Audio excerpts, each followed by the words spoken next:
Welcome to the Hudson Valley Disc Golf Podcast. This week's episode is sponsored by Eric Heinel. We've got a bunch of events to cover tonight. To help me with that, we've got Alex, Randy, Corey, Jaimen. Evan will probably be on after Prospect Dubs. Unfortunately, no Tim tonight, which is a bummer because the only question I really wanted answered after Bickersmith posted that video of his putt on the Facebook page was, does he always putt with a disc in his left hand? I actually know about that. I don't know if he's talked about this before, but he putts with his hand in his hoodie pocket. He needs to put his hand in a pocket. So once it gets too warm, you're gonna run out of overshirts to put your hand in pockets. And I don't think he can putt with his hand in his pant pocket. So maybe that's what he's doing with his disc or whatever. That is funny though. Okay, that makes sense. Good news though, it sounds like Terry Hudson saw that and he will be expanding the OB. Oh, I think he commented, he was like, that's way too, actually, I could just fucking read the comment. Yeah, because he posted, was that OB? And Tim said, by less than an inch, he said, well, we will fix that. That shouldn't really be out, but next time, make the putt, LOL. All right, so see, we get things done around here. Like I said before, we have a lot of events to get to tonight, but a couple notes before that. Saturday is I Love My Park Day. Jason is taking out the winter baskets at Greenville and probably other course/park work. Does anybody know anything else that's going on for I Love My Park Day? No. Nope. I'll be at Greenville, hopefully, probably. Same here. More like I didn't see a time, but I assume it's going to be 9 or 10, something like that. Mm-hmm. Open registration for Mindkill Disc Golf Championship Amside starts today, is it? Mm-hmm. Yep. So about 40 minutes ago, give or take? Yeah, something like that. All right. Do I see if it'll let me get in? What's your rating? 971. Nope. And what's the cap? 970? 970. But does it work just like how old guy divisions work, where it's the year? I believe you have 3 weeks after a rating, something. So there is a time frame where that does work, but I don't think it works there. But you did just play Mighty Golf, so. Luckily, when you have 1,000 rounds, a couple of shitters isn't really too much for you. Oh, I know that feeling well. Any other events that are open for registration or soon to be open for registration? Cosmic Open opens up soon. Warwick AMS opens soon. AM Worlds tomorrow. Yeah, it looks like Warwick's moving AMS. Hasn't it been September, October the last few years? And now they're doing it around the same time as Pro, I believe. Yeah. In a week or two. Oh, interesting. I like that personally. Well, I think it also helps them because that's only one time they got to get the course in shape. Yeah. Oh, for sure. I mean, I'm sure there's other events, but I mean, it's one less time, I guess, to get the course in shape. No, Disc Golf Scene sends me a warning saying that my rating is 971 and I have to be under 970. I tried. At least now you know. To see if I just tank the next couple of events to get just under 970, get in, and then pop off and use the AMSide to farm rating to go to 975, it's a net positive. What if you just don't sign up with your PDJ number? Ooh, I can make I don't think they let account. you anymore. Yes. Oh, is it a B tier or a C tier? It's a C tier. C tier, yeah. You don't need a yeah. PDJ number. Oh. Tory Buns. Yes, interesting. 3 Z's. Mm-hmm. Also, I'm sorry to every single TD who's a dumb can of worms I just opened up. So I figured we can go through the week chronologically, my favorite way. Beginning on Monday, over at Gunks, looks like Alden Slack and Brian Hauser came in second place, shooting -4. Dylan Varela and John J.P. Hafner are your winners. They shot -8. SPAC Dubs week 3, there was a tie for second. Mike Wynn and Bobby Hallam shot a -11. So did Jaimen Totino and Travis West. But Peter Hodge and Adam Kowalski won it with a -12. On Tuesday, over at Skylands, Micah Crane and Peter Newlint came in second place, shot a -9. Anthony Visconti and Craig Cutler are your winners, -13. Wilcox Dubs was a tie for first at -11 between Max Horowitz and Steve Rush and Patrick Meckley and Andy Ziemans. Jaimen, you weren't here last week. Has CtK Handicap started? Yes. We had our first official week on UDisc last week. We did a quick tester the week before, but it was rainy and there was 3 of us. So I was just a little too busy to get the UDisc event set up, but it's all going now. Last week was our first week. Looked like you had a good amount. How many were there? Yeah, there's 12 people there. That was pretty nice. That's a crowd for CtK for sure. How'd it go? It went good. We had 6 of the people there have never been, so they were kind of setting up their handicap. I'm pretty sure I remember correctly that it only takes 1 week for your handicap to establish. So if they're back this week, that should be factored in. But basically what I'm going to do is everybody who's playing without a handicap is just going to kind of play stroke play against each other while it gets set up. But yeah, so Tom McGuckin took it down, beating his handicap by 7. Bobby Hallam took second place, only shooting 1 worse than his handicap, and I took third place, shooting 3 worse than the cap. And then in the non-handicap side, there was a 3-way tie with Greg Kurtz, Jake Huey, and Eamon Foster. Nice. Greg Kurtz. Uh-oh. Yeah, you know it's Greg Kurtz because there's a Powerade bottle full of ramps on my counter right now. Full of what? Ramps. What's that? Ramps it's like a garlic onion type thing that you can harvest from outside. And he's got a huge patch of them at his house. And it's a Powerade bottle because everything Greg ever does is in a Powerade bottle. I've seen him drink chocolate milk out of the thing. I mean, I thought you were going to say a Powerade bottle full of piss. I did too. 100%. I was 100% like, you brought that home with you and put it on the counter.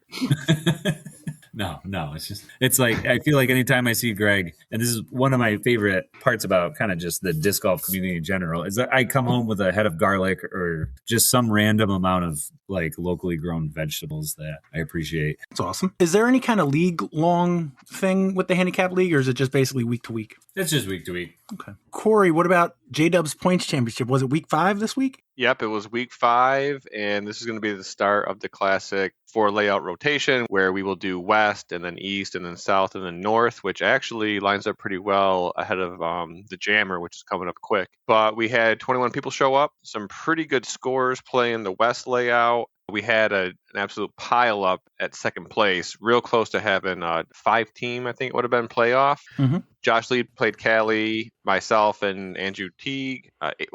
Justin Muccelli played with Eric Bossenbrook, and Jay Gorsage played with Thomas Rascona. We all shot 8 down. And then Brendan Sisk and Danny White, I wouldn't say they necessarily lit it up, but they took first place with a 9 down and also cleared out the 1 week birdie bank, which was $21. So on top of that, I believe our card was the first ones to play hole 14, which was a cash CTP, and I put it to like 3 feet. That was worth $21. And then Tim Goyette won the free CTP on not hole 14, like I said in my recap, but it was hole 7, which Tim Goyette has gotten really, he's not here to defend himself or gloat, but he has really figured out hole 7 on the backhand line. So after that week, unfortunately, Justin Muccelli is kind of extending his lead in the season points. He's got a 20-point benefit over second place, which is myself at 62, and Brian's right behind me at 60. And then we got Harry and Brendan at 59 and 58. And yeah, like I said, we're playing J East for week 6. What's the order of the 4? I normally do west and then east, so like open and wooded, and then south and then north, so another open wooded. Okay, so there's a method to it. I was just like wondering why not just do north, south, east, west. But no, it makes sense if you're talking about like wooded, not wooded.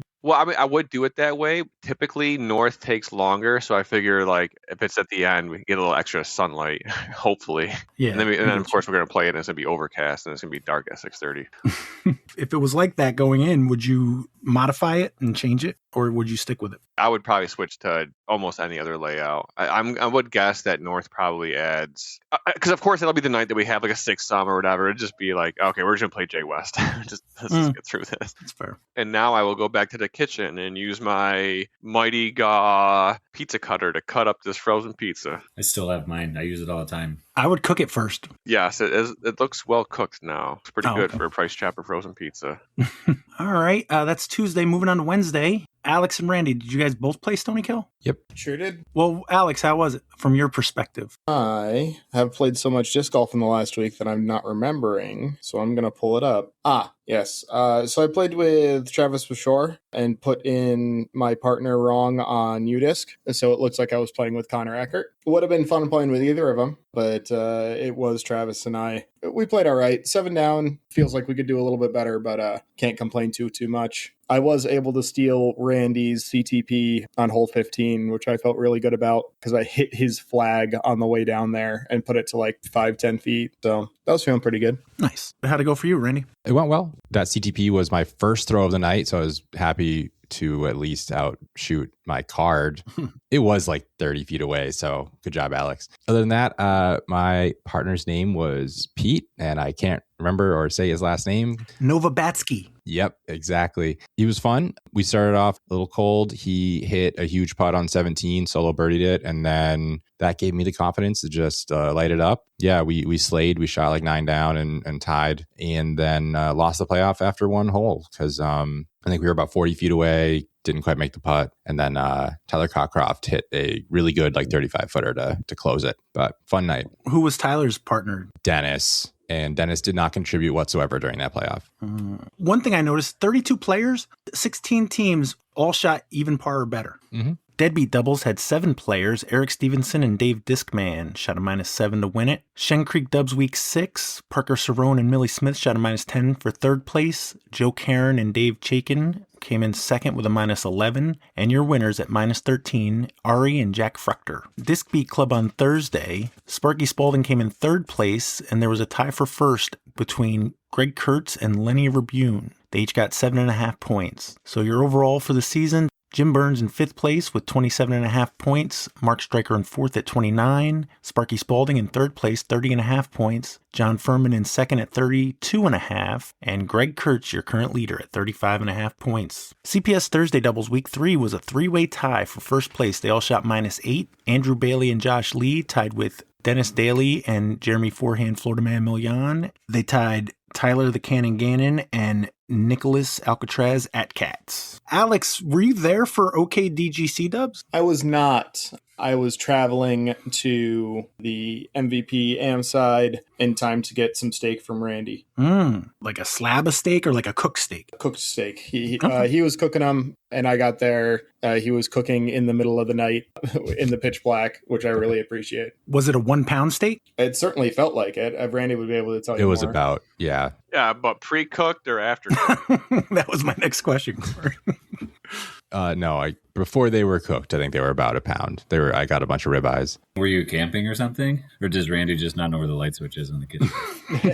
We had an Airbnb, and I was cooking on the Blackstone in the backyard. Could not find the light switch. Not that I don't. It was like a single porch light, so it wouldn't have really illuminated the grill. But yeah, Blackstone also gives off no light because it's not a grill with a fire that you can see. So yeah, pitch dark flashlight kind of vibe. Oh yeah. But it was good. They came out well. Nice. Well, medium well. Medium well? What are you cooking, hamburgers? No, okay. I was trying to make a joke. They were medium rare. I wanted to say the word well. Kate's they was were well. Competently. What was that, Alex? Competently well? Incompetently well, yes. It was a good steak. I enjoyed it. All right. Well, as for OKDGC Dubs, it looks like Travis Bashore and Mindy Potts shot a -11, which is the league record currently. Do you know what's the closest, Alex, to minus? I mean, it's only been a few weeks, so. I shot 8 down playing Cali, so I think 8 down and then 11 obviously is the actual record. But yeah, I think second place is 8 down right now. Awesome. TGIFDR Dubs looks like they played singles. 3-way tie for 2nd. Derek Stoltenberg, Michael Smith, and Evan Keogh all shot -8. Tyler Sackett took it down at a -10. Skylands Friday Handicap League played silver to blue. A 3-way tie for 2nd place. Eric Pine, Michael Baglioni, and Bjorn Holm, and Brandon Lockhart is your winner. SPW Dubs League had a U.S. Open Crokinole Dubs. I'm not sure what that is, but David Merrills had a -6, tied with Linder Wendt and Jay Malloy. For 2nd place, John Krajewski and Russ Brooks win it at -8. SPW Regular Dubs League, Friday Nightclub Dubs. Brian Dubois and Ben Ayers shot a -4 for 3rd place. Jordan Caslin and Chad Mendriza came in 2nd at -6. And Michael Tehan and Dan Perry are your winners at -7. CranMore Dubs League, 424 Earth Day Dubs. Jim Burns and Joe Riley tied with Charles Carpenter Jr. III and Joe Orbachzuski, tied for 2nd at -13, and your winners at -15, Jack Fruchter and Court Furman. On the weekend, we had the Dove Creek Handicap League. 8 people came out. Matt Beaver won a CTP on hole 2. As far as the Handicap League, Tony Isabel came in 3rd place, Matt Beaver in 2nd, and your winner, Damian Weber, took home $25. Long Island Disc Golf Mando Madness, I believe on Saturday, Timmy Taviera came in 3rd place, shot even par. Ryan Fitzgerald came in 2nd at -1, and Derek Yarrow is your winner at -3. Long Island Sunday Doubles, Jack Wilbur came in second place at -4, and Josh Winkler and Chris are your winners. They shot -8. Also, over the weekend, there was a Skip Ace event. What a terrible tournament, by the way. Just the DGPT Grippy Q 44th Kansas Wide Open presented by Nexus Disc Golf. That's a mouthful. We had 32 pickers, and I see who's in 32nd place, so I understand Jaimen's issues with the tournament. Well, I just like the whole tournament just like was kind of a flub. I did really bad on it, but that's just I chose Paige Pierce and she didn't. She like dropped out. I think I did my picks on maybe Wednesday, so she dropped out like a day before tournament. Didn't the MPO round get cut short or something too? Yeah. That was the part that seemed to cause a lot more ire. I think they only did 9 holes on the last day, and they cut 30% of the field like the night before it. There was a lot of not very happy people who probably didn't have as much of a reason to be not as happy as they were letting them. Was it bad weather or something? Yeah, there's like tornado warnings and stuff. I think the same exact thing happened in some degree last year, though. So yeah, at some point, it's like, all right, it's the first time you get to claim ignorance. The second time, you're just, you're not fixing something that's you should. Yeah, maybe reschedule a different. Seems like a bad time of year to be having a big event there. Yeah. If there's one thing Kansas is not known for, it's tornadoes, right? Yeah. It's like going to Jersey on a rainy April day to play disc golf, but we'll get to that in a bit. So yeah, Jaimen in 32nd place with Stubbs in 31st, Alex 30th place. And honestly, wow, 122 points is your lowest scoring and you're in 30th place. Yeah, I'm not wildly upset with the actual scores that I got. I'm just very impressed by the scores that everyone else got. Yeah, that's crazy. Maximilian Pegasus in 29th, Lefty Flick 21, Evan EMP 27th place. You had a stinker. Maria Oliva only got you 15 points. Yeah, I think she was kind of my last pick with what I had available. Highland Mike Warner in 25th, tied with Justin Hickok. Sparky Spalding in 24th place, which is odd. He's in 24th place in Skip Ace. He placed 25th at the U.S. Open Crokinole Championship. So he knows his place. Yeah, he knows what he's doing. Ryan Travis 148343 in 23rd. Billy Buckner in 22nd. Ryan Nelson 21st. Kenji in 20th place. First person in 1,000 points, 1,008 points. Blue Jay Disc Golf Store in 19th. I am in 18th, 1021. Brian Heller in 17th. Brandon S. Klein in 16th. Corey Cook, 15th place, 1,053 points. Meh. Yeah, I was going to say it because I haven't said another name, so hopefully maybe they missed their picks. We don't know yet. Yes, fingers crossed. You never know. The real Alex Potts in 14th place with 1067. That's not you though, Alex, is it? It's not like Twitter where when the person puts real in front of their name. There's no verified check mark. No, that's fair. Okay. I have no idea who that is. It's not your sister? Not that I'm aware of. I suppose I haven't asked her, so I probably should do that. Well, I wonder if this is a person that changed their name because they were overall pretty good last week ahead of me, and I hadn't seen the name until last week. So I wonder if it's somebody changed their name to something. Oh, well, it's a mystery. We've got most of the season to solve it. 13th place, we got the correspondent. Beat you by 3 points. Kathleen Bemis in 12th. Uh-oh. Are we starting a trend here? I don't know. She might be washed up. I mean, 12th place ain't too shabby. I know. Maybe. 11th place, we got Pat Jeffries with 2 T's. Top 10, Con in 10th place with 1097. Joe C in 9th, broke 1100 with 1101. Baker Smith in 8th. Randy Bobandy, 7th place. That's back-to-back. Yep. Well, not really back-to-back. Well, back-to-back. I did okay finishes. back-to-back. I'll take it, yeah. I mean, you can't ask to beat my nemesis, Devin Lamke, twice. He came in 6th place. Tucker the Koala finally got his picks figured out. Came in top 5, 5th place. Mike Schwartz broke 1200, 1201 in 4th place. Tucker Rules in 3rd at 1204. Rob West of the Mississippi in 2nd place with 1233, Corey. That is a big gap. 200 points, 200-ish points. Yeah. It's only 1 week, though, I mean, he knew all about Sintija Klesberga, Did you even know who that was? What he didn't take into account is Henna blowing it in the last few holes and losing to Evelina. But he almost got more points on that one. And your winner for the week, couple times, I think, this season, Ivan Ivan Marmota with 1,323 points. I don't even know. Sophia Danecki? That's not even a real person. He's just making up people. Donica? I don't know. Sullivan Tipton? Come on, none of these names sound real. Pat, I noticed you didn't say Tim's name. Ooh, Did Tim not sucks pick? to suck. Ooh, is that 3 or 4 now? He's really slipping. I think that's at least 3. He's spending all his time at hole 7 at J Park, Yeah. not getting his picks in. Practicing that backhand. I think bro is checked out. This is just like if you in the PDGA, like if someone drops out or doesn't show and you put par +4 after 3 times, they just like, you want me to remove him scorecard? That's basically Tim right now. He's missed 3 or 4 events. He's going to ask us to remove him from the scorecard. I had to say it because he's not here to be his own Eeyore. So Well, he's in 34th place overall, right ahead of Jason Lasasso. At least Jason has an excuse. I'm in 30th place. I have no excuse. But I am ahead of Devin Lamke, so there's that. He's in 31st. Alex is just ahead of me in 29th. The real Alex Potts in 27th. Corey, 26th. Jaimen, 23rd. Evan in 20th. Randy, 19th. And then it goes quiet. Top 10, Ryan Nelson in 10th place. Mike Schwartz in 9th, Kenji in 8th, the correspondent in 7th, Rob Weiss of the Mississippi in 6th place, Josie in 5th, Bickersmith in 4th, Kathleen Bemis plummets to 3rd. I think she was in 2nd last time. Ivan Ivan Marmota in 2nd, and Lefty Flick 21, I think was the leader last week, still the leader. All right, so that is Skip Ace. Oh, what's the next event for Skip Ace? The Open at Austin. Oh, that's okay. So we do have a week in between, though. So that'll be next week. The DGPT Plus. Is that something different, or is that just the way they do it all the time? It might be worth more. Points. Yeah, worth more tour points. The next pluses, and then the Swedish Open's not plus. So, okay. So the DGPT Plus, the Open at Austin, May 7th through 10th. So between now and next week, I'll make a post at some point. Randy, I have terrible news. Okay. Bare Bottoms were 4th place in finals, so we still have them in our pool.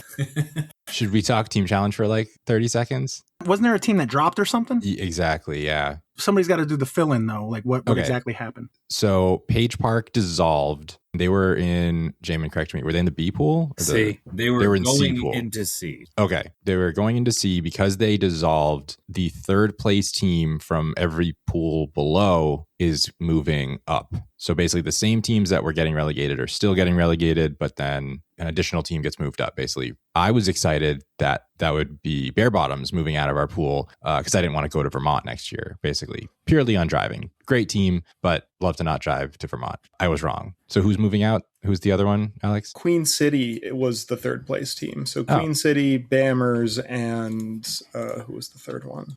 Okay, so that's basically the same Daisy. driving distance. Daisy was the 3rd. it also has an effect on Lemonheads because one of the F pool teams is moving up to E, and that is Snowdiacs, which is one of the 2 main teams. It's the closer of the 2, so we still have DR Pilots. I think there's like a solid 6 hours from J Park. Oof. But the way they decided who would move up into F pool to fill that slot was they looked at the next best points percentage across all of PIP, and that is the Daisy Ents. So that's who's in F pool. If it was me, I feel like I would have just not dropped one of the F pool teams instead of moving up another Yeah, one. but Well, no, one of the F pool teams moved up to E to fill the cascading vacancy. Yeah, so instead Like, of not relegating... relegated. Oh, instead of relegating somebody. I see what you're saying. Yeah. Yeah, but yeah, I didn't think about that at all. That's an interesting angle. Well, good for Daisy. I might be confused here, Evan. Does that mean you have a 3rd main team in your division? No, one of the 2 main teams is now in E pool and has been replaced by a team from PIP East. Oh, and where are they from? Eastern Mass. Daisy is like borderland area. Still 3 hours from Albany. Yeah, not an insane drive, but certainly better than Maine. Speaking of insane drives, we had the MVP Amside this weekend. I don't know if that's an insane drive. How do you pronounce it, Randy? Leicester? Leicester? Leicester? Is it not Leicester? Oh, it is Leicester. Leicester, yeah. I don't say it out loud Ooh, very much. Leicester. Goodness. Leicester? You know what comes Yeah. after Leicester? It looks like Leicester. Leicester and Worcester. Yeah, exactly. The boringly named MVP Amside in Leicester, Massachusetts, tournament director Steve Dodge had 290 players. 209. That almost seems like there was too many people in that event. Huh. I wonder if we will be talking about something to that effect. I don't know, but there's a lot of... I'm not going to go through all the divisions because this isn't exactly a local event. It looks like Alex and Randy, you both played, right? Mm-hmm. Mm-hmm. I know we had stake. We did have steak. You went down Thursday, Alex? Yeah, I went down Thursday. I know Randy and his crew of Adam Nelson and Kate Clay went up a little bit earlier on Thursday to get a practice round in at Oakholm. I did not want to take the half day, so I just went down in the evening. So this is a 3-day event, right? Friday, Saturday, Sunday? Correct. Mm-hmm. Was it 3 different courses? So the way it was set up is the first day, all of MA1 was playing Maple Hill. Then all of MA1 was playing mile marker 63. And then all of MA1 was playing Oakholm. Some of the different divisions played a couple other local courses, like pyramids and stuff like that. Then the top half of MA1 would play another round at Maple Hill. They played diamonds for the last day as opposed to blues on the first day. And the other half, the bottom half, would play pyramids instead. Okay. Anything interesting happen leading up to the event other than steak on a dark patio?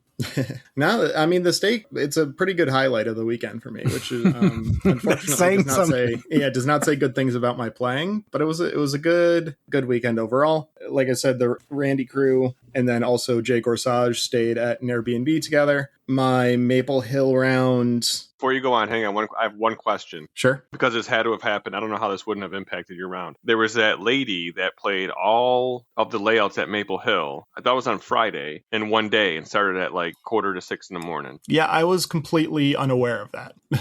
She was wrapped up by like noon. It was crazy. What? I don't think you could like run that course in that amount of time unless you're like a marathon runner. I think it was like 12:45, I want to say, was the end time. Oh, shit. Oh, that's even more impressive then. Never mind. All right. I mean, I might be making that up. That's the number I remember reading after the fact, but she was well gone by the time the round actually started. Okay, second side question. Isn't Maple Hill, it's charged per tee time or whatever, right? Can you get a day pass at Maple Hill? I'm not aware of a day pass at Maple Hill. I know you can get like a membership where I think you just pay a flat fee and then you can play as much as you want, but I don't know. It's per tee time, yeah. Oh. I'm sure that she got a Guinness Book of World Records discount. Yeah. I remember seeing that come up, and I'm like, that sounds crazy. I thought they were having a big-ass tournament there that day. Yeah. I didn't even put it together like that. Those things were happening on the same day. But yeah, so before the round, the 5 of us went and played like 12 holes at Pyramid, something like that, to get warmed up, which I thought went pretty well. We went and grabbed all of our Players Pack discs, which was a lot of discs. There's some cool exclusives there. Yeah, my Maple Hill round started out relatively strong, but just bled a couple of strokes in a couple of places. Really, it's the double bogeys that killed me. Ended up +6 with 3 doubles, and you know that's sort of the story of my whole tournament a little bit. A couple of big numbers is enough to take you out of the running. What about your first round, Randy? Yeah, my first round at Maple was, I'm trying to remember because it feels like 100 years ago now. It was good. Yeah, the blue layout should have been scoreable. I don't know. Was it windy, Alex? I don't remember. It was breezy. There were definitely opportunities for the wind to screw with you, but it wasn't like a continuous wind by any means. Yeah, the blue layout's a little weird because I think I've played the diamond layout a lot more. Definitely didn't have a ton of experience on it. And it seemed like the risk reward on the blue layout was a little funky. So I found myself playing pretty safe on that layout. Speaking of risk reward, there were 84 players in MA1, which meant that that's more than 4 players per hole if you're looking at an 18-hole course. So Steve's solution for that was to add in 3 bonus holes that were like 75 feet approximately on average on temporary baskets, temporary tee pads. You know, it's not the decision I would have made. And I'm sure a lot of the people who ended up taking like bogeys on those holes also did not have a good opinion of them. But it's admirable to want to get more players into the event at least. Yeah, but seriously, 75 foot? It was nothing. They were par 2s. So you were expected to get up and down. There was nothing that you couldn't reach. I was only aware of one person who got a 1 on them, any of them throughout the entire tournament, and that's Jeremy Kasprick on like the last one he played on the 3rd round. Your nemesis? Yeah, apparently. But yeah, there was definitely a good chunk of risk and not much reward on those holes. Not personally a fan, but I like what he was doing to try and get more players in there. I personally would have just done 5-person cards or ghost holes. But Jaimen, what was your comment about the ghost hole comparison? I said, congratulations, Steve Dodge. TDs have been trying for years to figure out how to make ghost holes shittier, and you really managed it. It's just such a bad idea. It fucks with the rating. It doesn't add anything at all to the tournament. I think it's an absolute waste of time. The only reason I could possibly see it is just to cram more people into your event. At the end of the day, it's MVP amp site. It's supposed to be prestigious. If there's 12 people on the wait list, that's fine, you know? They were all almost legitimately like you just putted at the base of the basket. And when we get to the Oakham round, they made it a little bit more interesting. But I mean, overall, I would have preferred, even if they had space to put a 150-foot hole just and like make it a par 3 just to give some sort of like skill involved, I guess would have been nice. I don't know. I'm not too emotional about it, I guess. Did you ever design a better hole for putting league or a longer hole for putting league? No, I mean, I've never had a putting league hole longer than 40, maybe 45 at most. I thought some of the ace ones pushed 100, no? Oh, yeah. I mean, the ace throw off is 120 to a little more. But, you know, those are, you're not trying to park it. You're trying to ace it. Whereas these, there was no incentive to like run most of them. I would say like maybe 2 out of the 6, or wait, how many did we play? 9 all weekend. Mm-hmm. Maybe like 2 of them were ones where you kind of should have given it a go because there was a little bit of a backdrop behind it, or, you know, no chance of like a roll away. But most of them had a chance of a roll away or something. So there was really no reason to get wild. Did you finish talking about your first round? I finally pulled up my round so I could jog my memory. But yeah, like I said, played conservative. I birdied all the kind of must birdie holes. Hole 8 was the only good one over the water from the blues. It's a really forehand shaped hole. They put the tee off to the right. I was able to do like a skip off the water forehand to park it, which was sort of on purpose. It was kind of windy, so I really wanted to keep it low, and that's just how it worked out. And then yeah, on 18, I had to do a little funky stance because my disc was against the rock wall. I took my meter, but it was still a little weird, and I unfortunately missed like a pretty makeable like 15, 18 footer or something like that with some wind. So that was a lame way to end it, and I ended up shooting exactly my rating. So I am the propagator. I did want to mention I had one shot I was proud of that round, which was I absolutely laced hole 3 and put it 10 feet from the basket. So I did have one thing I was happy with, but pretty much the rest of the round was average to bad. Nice. So anything go on that would have been Friday night? Yeah, so they had set up a couple of like intermediary things. So on the first night, they did candlepin bowling at a little local bowling alley. Was it cosmic candlepin bowling? It was not. The cosmic stuff was the next night. Ah. But yeah, they had, Italian food, buffet style, get your food, get a beer, do some bowling. It was a nice little setup. Was it included? Yeah, it included in your player's pack. Nice. The beer may not have been. The beer wasn't. Thanks, Jay. Yeah, thank you, Jay. I really enjoy candlepin because they're little, like, almost shot put sized balls, but lighter. And so you don't feel like you're throwing out your arm. I would have played like 3 or 4 rounds if other people wanted to. I'm just trying to imagine what that ball looked like in Alex's hand. A ping Like pong ball. Yeah. It's like Andre the Giant holding a beer can. You ever see those pictures? Mhm. I did just Google it again. Yeah, that looks ridiculous. Okay, so Alex, what about Saturday? Oh, wait, he forgot to say who won Candlepin Bowling. Oh, Gee, I wonder. I was Yeah. going to make a snarky comment about Randy probably did pretty well, didn't he? Yeah. Randy being the local to Massachusetts, candlepin's a big thing in Massachusetts. Won. I want to say 2 pins behind him. Mm-hmm. Actually, I took a picture. I can look it up. But Randy scored like a 101. I was like 99. And then Jay Gorsage, like he picked up a spare in the 10th frame, and all he needed to do was hit 1 pin, and he would have tied Randy, and 2 pins would have won. And with the bumpers on, he threw a gutter ball, and Randy ended up winning. Oh, no. Mm-hmm. I didn't think that was possible with It's bumpers. really hard. He basically sent a missile straight to the back right corner. Like right didn't where the touch bumper ended, bumpers. kind of thing. Yeah, like didn't touch the bumpers, just zoom. Randy, do you have your own ball? No, It's not like that. it's not like that. It's got a rose inside of it and everything. Yes. Yeah. Big Rand McCracken. All right, so, is that a picture? Yeah. Oh, that's the scorecard. At least they score it. Well, I guess kind of legit. So candlepin's a little bit weird. You get 3 throws instead of 2. But if you knock down all the pins on your 3rd throw, it's not a spare or a strike or anything. It's just 10 points. Makes sense. All right, so Saturday was mile marker blues for MA1. Yep. Another good thing that came out of this weekend. I really enjoy the mile marker course. It's very open, a lot of big shots. And I was playing pretty well through my first 9 holes. I think I was 5 down. And then I hit hole 4, had a good drive, and then completely just shanked my upshot through a very nice beat-in pyro directly into the water. Like, you can't imagine how bad of a shot this was. And then never really recovered, unfortunately. But very cool course, really enjoyed it. And I hope to be back out there more often. Nice. How about your round, Randy? My round was good. I'd played this course once before, like a year ago, but I had the kids with me and stuff. So I remembered most of the holes, but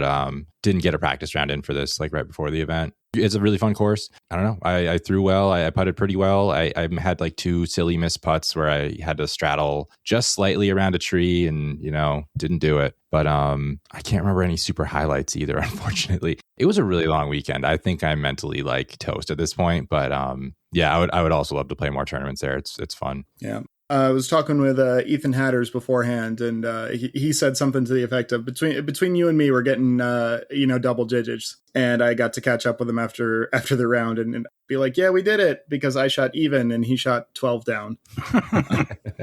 Nice. Oh yeah, again, I shot exactly my rating this round, and it really both of those rounds, it was just like 2 really makeable putts was the difference between good and better. That's kind of your MO, though, isn't it? Yeah. So you said Saturday was Cosmic something? Second round first, but yeah, it would be the Cosmic Games. Mm-hmm. Unfortunately, I don't have a ton of information on that one. I can lie about it.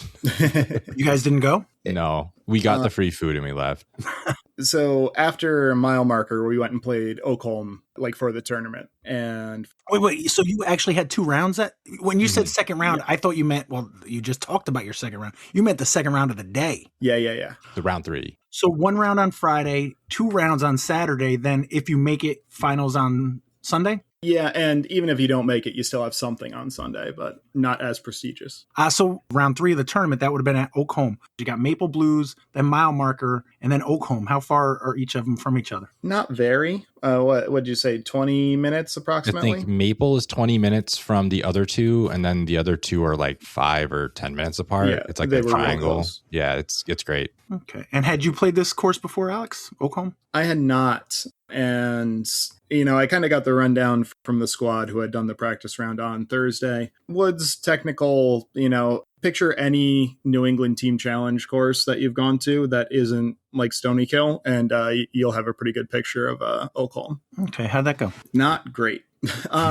So I kind of went into it knowing that I had shot below where I needed to if I really wanted to make the cut at mile marker. So I knew I was going to have to be aggressive on the technical tight wooded course, which is not my specialty. So I kind of went into it feeling like I was probably out of it already, but hiked up the hill for my first hole. It was a heck of a climb, but yeah, it was a pretty even round, all things considered. By rating, it was my best of the 3. Only 1 birdie, but limited the big numbers. Still had, a 3 putt for a double on 10, which is, really not what you're looking for. But I stayed pretty steady, and if I had played better in my other 2 rounds, I probably would have been able to hold on to my spot. But because I hadn't played well enough in the other rounds, there was basically no chance of me getting past the cut line. Is there a standard cut line with these events? It was the top 50% of the field with 84 players. That was 42nd. And going into that round, it was, I want to say either +1 or +2. And I was sitting at +6. So it needed to make up 4 or 5 strokes on basically the entire field on a course that was not something I can really score on. Is that standard, about 50% for a cut? Sometimes people do the cut right on the money line, which is like 40% for pros. Generally, there isn't too much of a cut for M rounds, or at least this is the first event I've played in with a cut. All right. Okay. So +10? That's not, Yeah, the +4 round is, I'm not wildly upset with that. It was right around my rating, but needed to do better if I wanted to make the cut line. That's all. And one of the courses you never even played, so 2 of them. 2 of, yeah. So that's even more. Yeah, I'm not wildly upset with the weekends. Could have been better, but also could have been a lot worse. Adam Nelson, unfortunately, was going into the round with like a stroke or 2 on the cut line and had a rough round to drop down to the scrubs with us. Well, not exactly at your rating, but considering 2 of the 3, like you said, weren't courses that you'd played before, just under for the weekend. Who's going to complain? You shot 269s. Exactly. That's exactly what I was talking about. And after the second round, I'm like, I shot 69 twice today. I can't complain about that. Exactly. Oh, I thought somebody was going to say something. I was just chuckling really quietly about 69. Oh.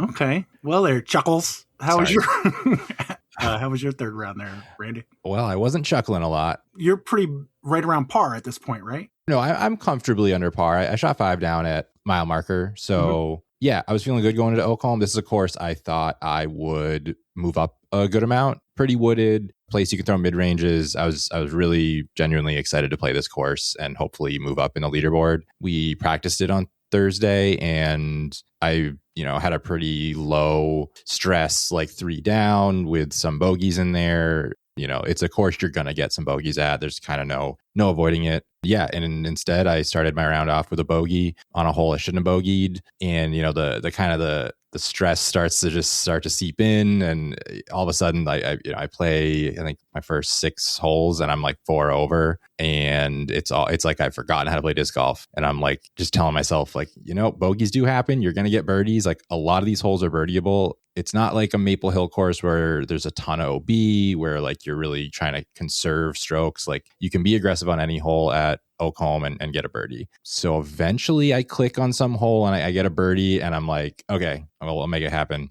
I get a few more. We're doing well. I'm almost back to even. And then we get to one of the B holes and it is maybe the longest and most weird one. It's like 100 feet and there's trees in the way. Like there's no real direct route to it. You have to like basically go hyzer around. Most people were doing like a zone, like spike hyzer putt motion, kind of a weird one. I went with an NV because the first 2 guys like hit the tree that's blocking it because their zones were like hyzering in too fast. My NV went long, like 20 feet. I don't think we mentioned it yet. These were the ultra light practice baskets, not even the ones we use at our putting league, but like a thinner, lighter version. So you don't want to like absolutely jam a putt. So I was not excited to do a 20-footer because basically all weekend I'd be doing 5-footers on them. But yeah, didn't jam it, hit the thinnest band possible and bogeyed that one. So that was a little lame. So tough B-hole.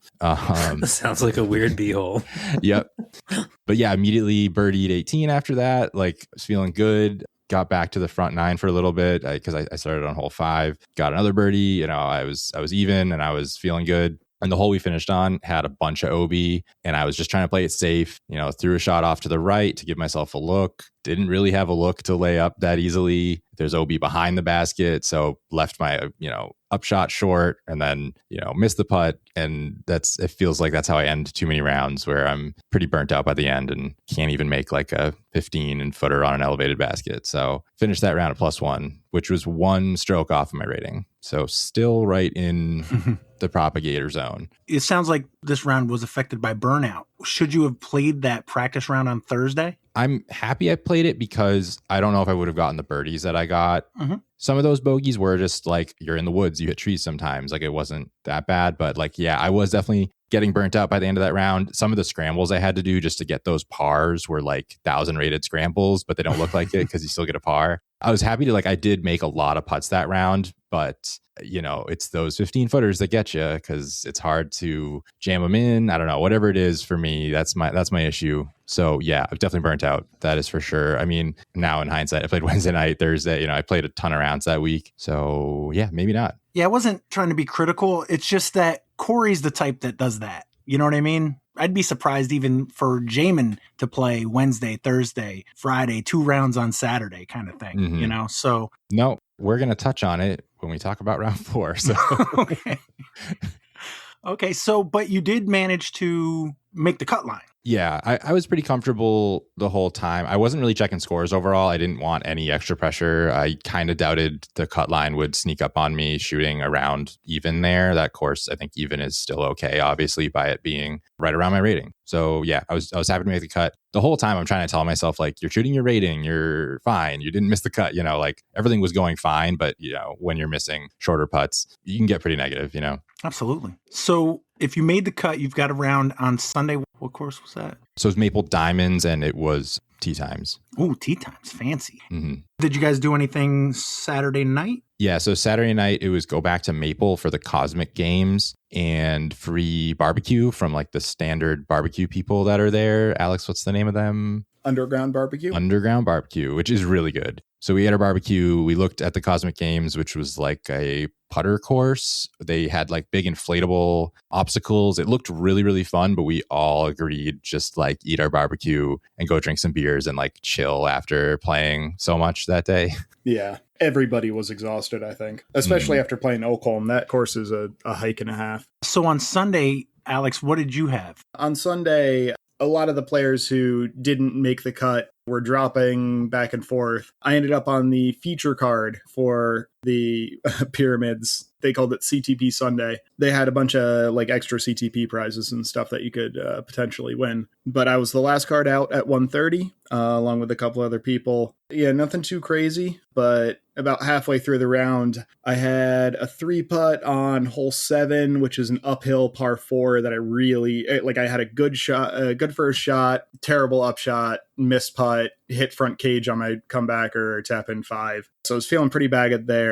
And then hole 8 is like a 370-foot par 4 through the woods. Laced my drive, was at the bottom of the hill, probably a 20-foot uphill putt for an eagle. Hit the band, rolled back, missed my birdie putt, tapped in a par. And at that point, I'm just completely checked out of the round. It's just, we'll get this done just because, I'm already basically halfway through. But I was not having the best time at that point. Did you get any CTPs? No CTPs, but honestly, I was walking away with so much plastic this weekend that I did not need more discs or anything like that. Although they did have like free rounds at Mile Marker and Oakholm and stuff like that. So it wouldn't have been awful to win something, but I also was not complaining that I didn't either. What's the prime piece of plastic you got this weekend? I guess the Control. It's a prototype like 10-speed driver from MVP that's supposed to be like the overstable complement to the Trail. So not super overstable, but not quite as flippy as the Trail is. I think Randy seemed to like it. I haven't thrown it yet, but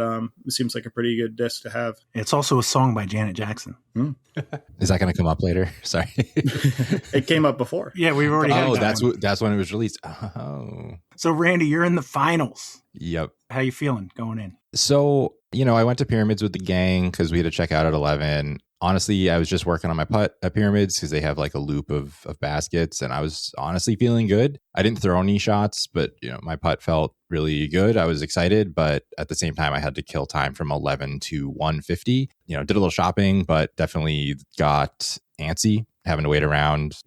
Got to the tee area of Maple and still had a bunch of time to kill. Like went up and threw a few shots into the net, but yeah, wish I didn't have that much time to just think. But yeah, went into the round, hung out with Ethan a little bit before. He had the latest tee time, which maybe we'll talk about at some point. Was chatting with him about how the day was supposed to go and had a decent crowd actually to watch on hole 1. I think I led my card off. Yeah, I think I was the first one to tee on my card for 1. The water carry is definitely not a big deal unless it was super windy from the diamond tee. I think you only need about 400 feet of power to clear it, and it is downhill. I let my shot go. It looked really good, and people clapped, and I knew it didn't feel right. Like I just didn't give it the pop that it like should have had. I still landed right in the fairway. There's like a gravel path on hole 1, and I landed right on it. Played that hole like a good am should. I threw my next shot and laid up and took a tap in par on hole 1 while 2 other guys took a bogey and a double bogey. So didn't overthink it. Moved on. Took a bogey on 3, unfortunately. Got it back with a birdie on 4, and I'm still thinking like I'm gonna be fine today. Like it's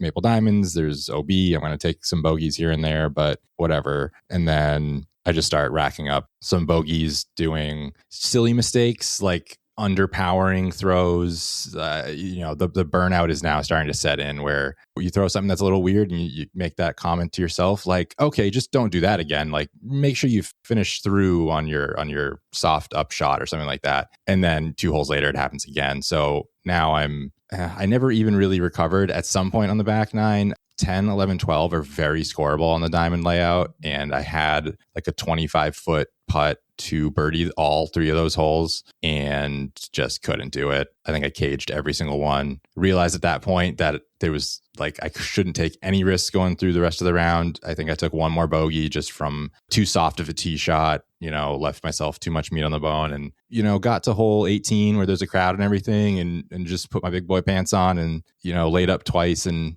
took my tap in so I didn't have to putt in front of a bunch of people on 18 to get a par. We were playing for tags. I now at that point knew that Jay Gorsage, he unfortunately took an 8 on 18 after having a great round. He was only +1 and he was beating me at that point. And then he tried to get greedy on 18 and took an 8 by, I think, trying to go for the green twice or something like that. So yeah, I knew a par would at least get me a good tag and tried to just conserve that round at that point. And I feel lucky that it was right around my rating again. So about 1 stroke off my rating. But yeah, definitely burnt out. Feel like I lost that mind muscle connection at some point during that round. And there's really no getting it back, I don't think, once it's gone. Unless if someone can tell me what to do, I'd love to know. I actually do have a little routine for that, but I won't bore you with it right now.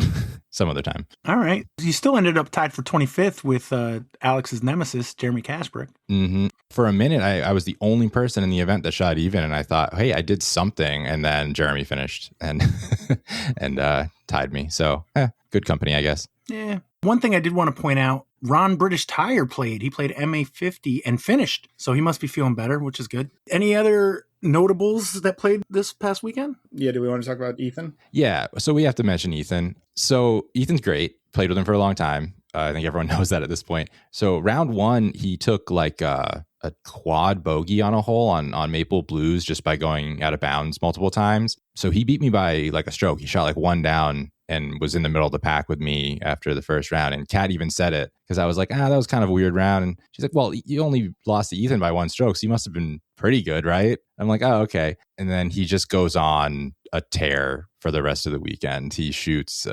10-14 rated round at Mile Marker, 10-27 round at Oakham. And then he has a 12-stroke lead going into his final round for Maple Diamonds, which is a good place to be because he could just kind of relax and not have to do anything weird. So he only shot 1,002 rated round, which I was very happy to watch the back half of. He started an hour before me, so ran out and caught him on like hole 11 and watched him finish out. And the way he finished that round out was extremely professional. He'd throw a good shot, he'd lay up to an appropriate range. It didn't look greedy.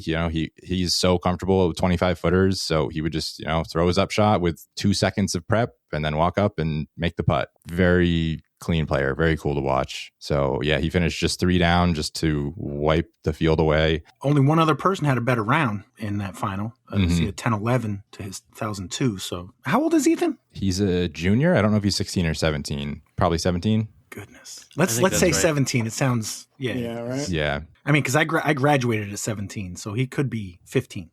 Let's pretend he's not. Yeah, exactly. I'm pretty sure he's 17 now. If not, he's very close to 17. Mm-hmm. Definitely not 15. So you're saying he's on the edge of 17?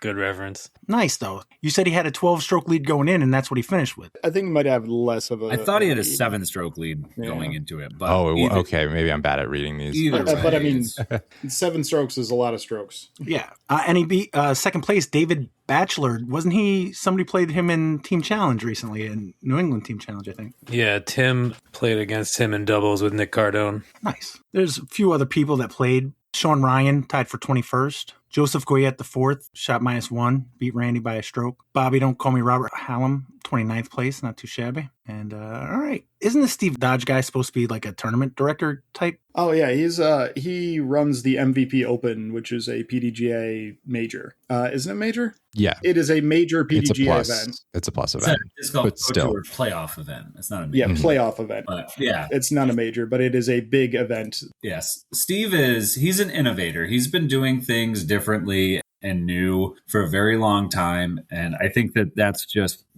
part of the undertow of that kind of thing is that if you're constantly thinking of how to do stuff new, sometimes it's just going to suck, like nobody's going to have every idea that they ever do be really good. You just kind of hope in situations like that, there's enough people around you to say, hey, that's a really bad idea. You shouldn't do that as far as those short holes are concerned. But Steve Dodge, I mean, we have him to thank for the Pro Tour in general. He started. Okay.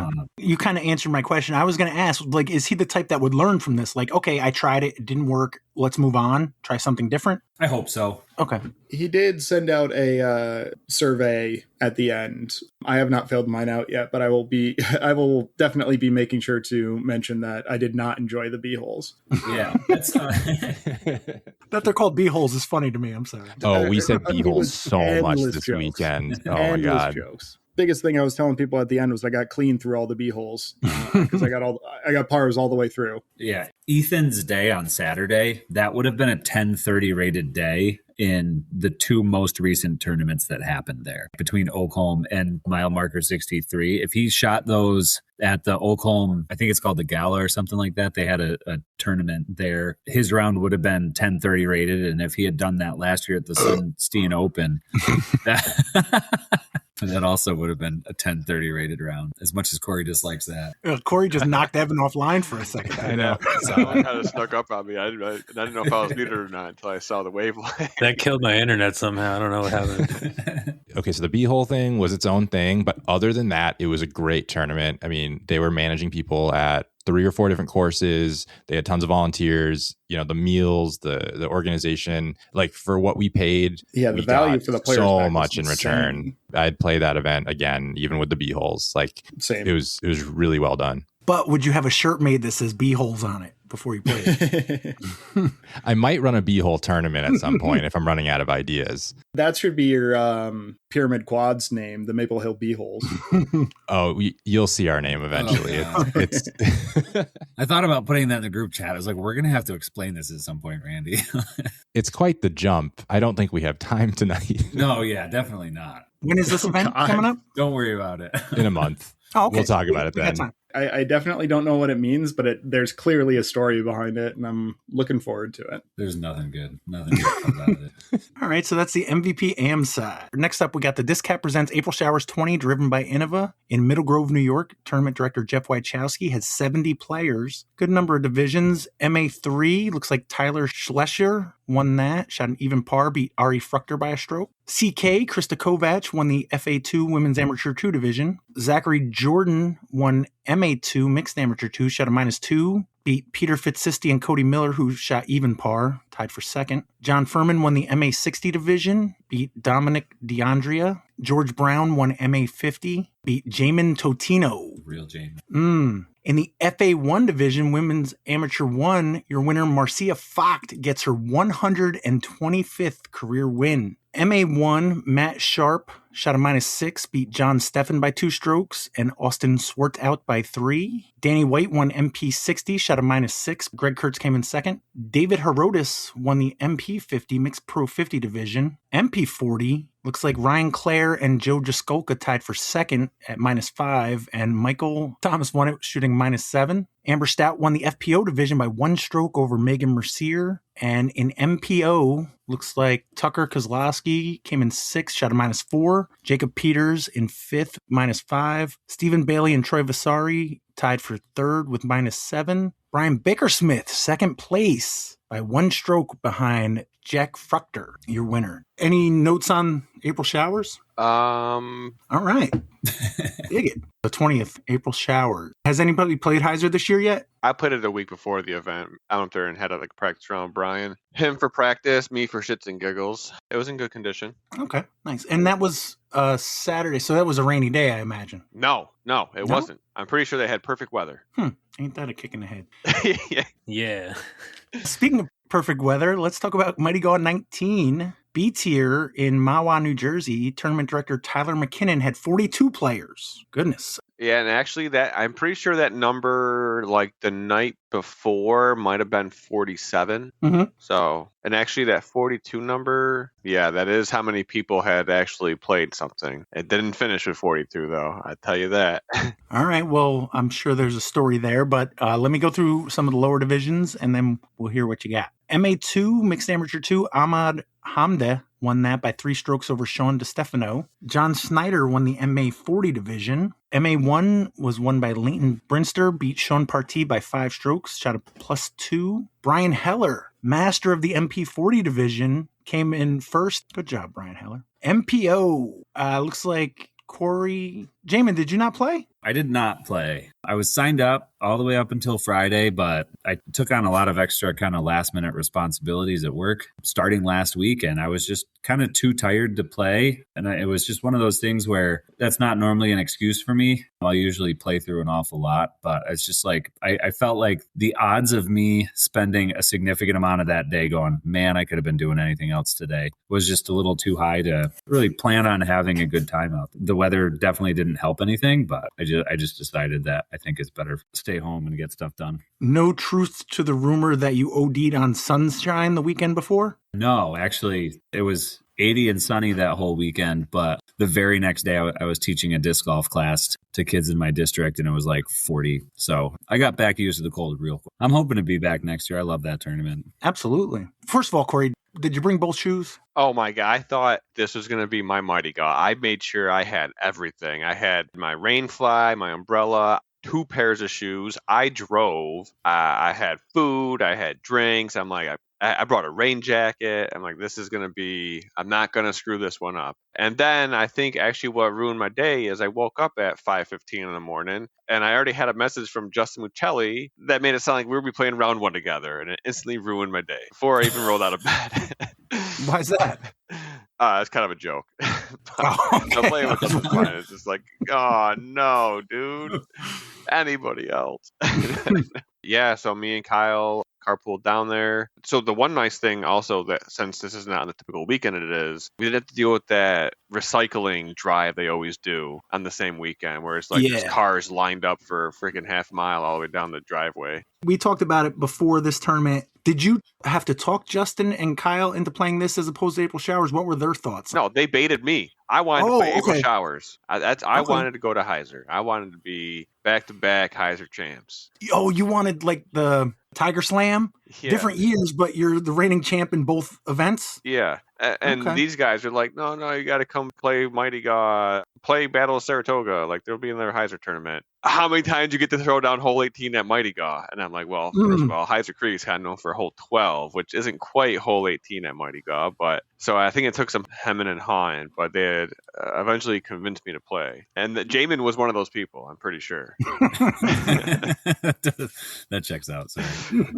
But I think the fact that I only play Camp Gaw, once a year, I kind of forget some things. We were expecting rain. Different forecasts kind of differed as far as when we were going to get it and how long it would last. But we start round 1. I'm starting on hole 5, which means I get to walk up hole 4, and then at my last hole, walk up hole 4 again. Right, it is hole 5, right? 1. Yeah, 4's the part 4 up the hill. Yeah, okay, hole 5. So it's supposed to be me, Justin, this guy Shay, and somebody else. And we realized that, it's only 3 of us. So already someone, I don't know if they dropped out last minute or what the deal was, but we were 3-some. Kyle's card was behind us. Come to find out, they also got turned into a 3-some. But at the start of our round, I think it took us like 8 holes or 9 holes to catch up to the next card. Like no one else was ahead of us. I don't know why I struggle at Mighty God so often, but round 1, I was not able to really get any birdies. I was doing great getting myself to like circle 1-ish, but I really wasn't putting very well. I kind of hoped, I think we played probably 3/4 of the round before the rain started. And that's definitely my biggest regret is like not playing better when the conditions were nice. Because it was nice. Like there wasn't any wind. I mean, throwing down 15 is always kind of tough to try to get close. But it really was like perfect Mighty God condition. Were you worried about the rain coming?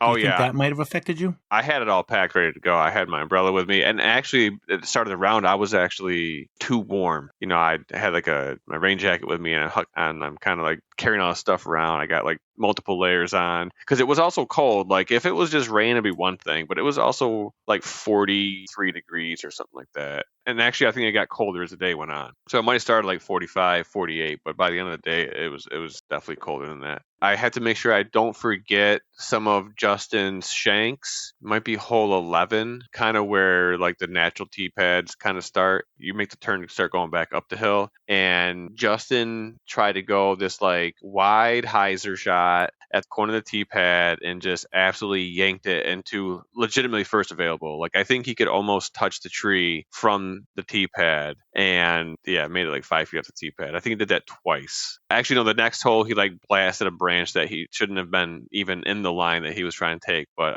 he just grip blocked him both times. It sounds to me like maybe he should be the one that wasn't happy to be playing with you, because then you can come back and report every well, he's like, mistake you're gonna forget by the time Monday comes around. And I'm like, yeah, I probably will, but until I put this note in my notepad. yeah. until I tie this red string around my finger. Yeah, the old heads will appreciate that one for all our older listeners. And Jaimen. Like I said, I think around 3/4 of the way to the round, the rain came, and it did not stop. It didn't like pour, but it was just constant rain throughout the rest of the day.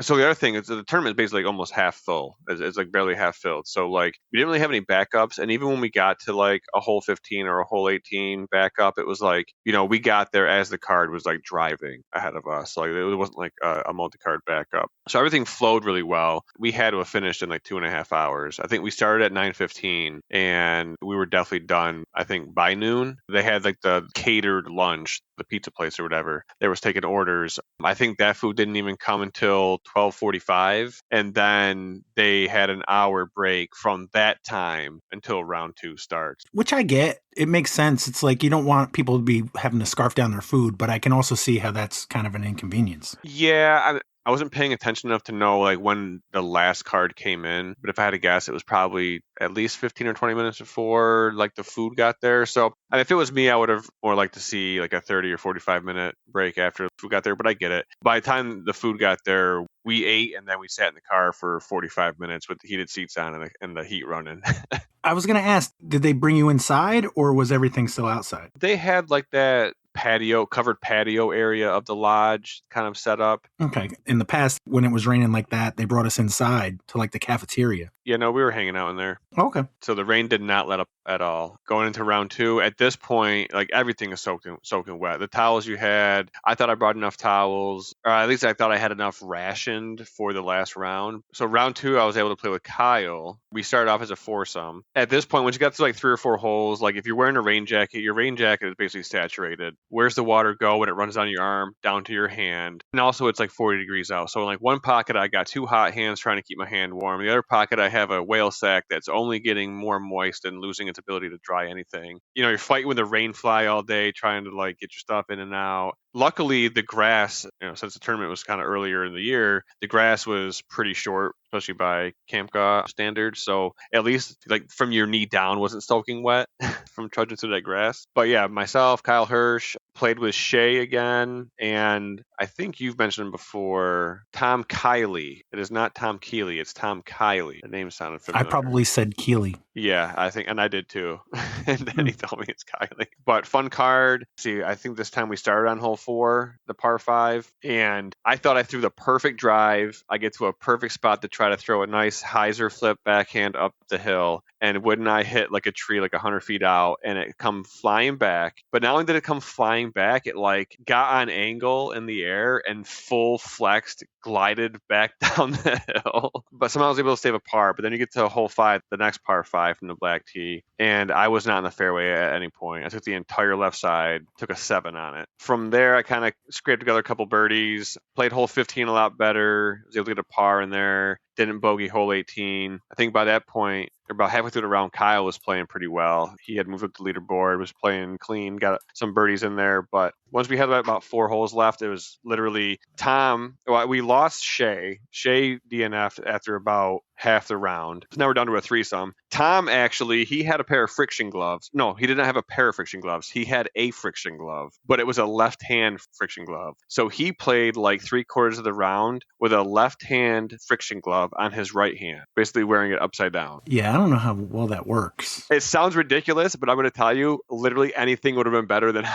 what we were already doing. Yeah, I mean, it was just like, you go to like try to dry your hand, you're like rubbing it on your pants are soaked. I'm like putting this underneath my multiple layers, but now like my inner shirt and hoodie is soaked, so even that's not helping. We started at 145. Our round got done. It was close to 6. And what we noticed with the guys that are finishing up on like the lead card and chase card is RJ Cherkis actually had like a yellow and black tote bin. Like, you know, like the big ones that had like the foldable tops, the yellow top that kind of like splits in half. He had like a little mini one that was just filled with towels, like dry towels. Well, actually it was filled with wet towels, but I'm going to guess that at one point it was all dry towels. Justin Michelli, he ended up like taking a big birdie on hole 1 to beat me by 1 stroke, but definitely got to shout out Antonio Albert, who shot an 8 down round 1, 1030 rated. And I think he was holding on to that lead for most of the round until maybe the last couple holes. By the time they got back to hole 1, I think Antonio and RJ might have been tied. I forget what hole they actually started on. If they started on, there's no way they would have started. Or did RJ, was he not on lead card? RJ was on chase card, that's right. And he birdied hole 1 to take the lead. Actually, he was already leading. I don't know what happened. We left already. And when we left at 6 o'clock, there were still cards that still had like 4 holes left. Yeah, it looks like Antonio had a 5-stroke lead after round 1. So, like you said, RJ would have been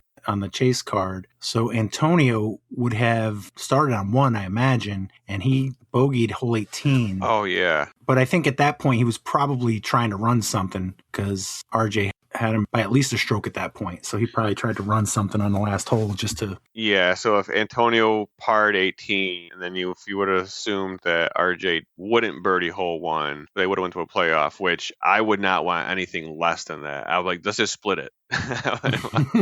Sit there and play more holes. I will say that given the conditions, it was still fun, like 85% of it. Like I said, we started round 2 on hole 4. When we finished 18, I was still feeling good. When we got to hole 1, a switch got flipped. I'm like, fuck, we still have 3 more holes left. Now I'm miserable. And I like playing Camp Gaw for sure, especially the event. I don't know that I will go into it knowing that it will rain and knowing how some of the T-pad situations on like the black layout and stuff, well, actually like the non-green layout. It's just, it gets kind of frustrating when you're battling all that at the same time. I don't really want to play rain rounds anywhere, but that is also one of the reasons why I started playing FDR, not going to Blatnick, because I didn't really like the natural T-pads. So is this where I play taps because your cash streak has ended? Yes, 10 seconds of taps.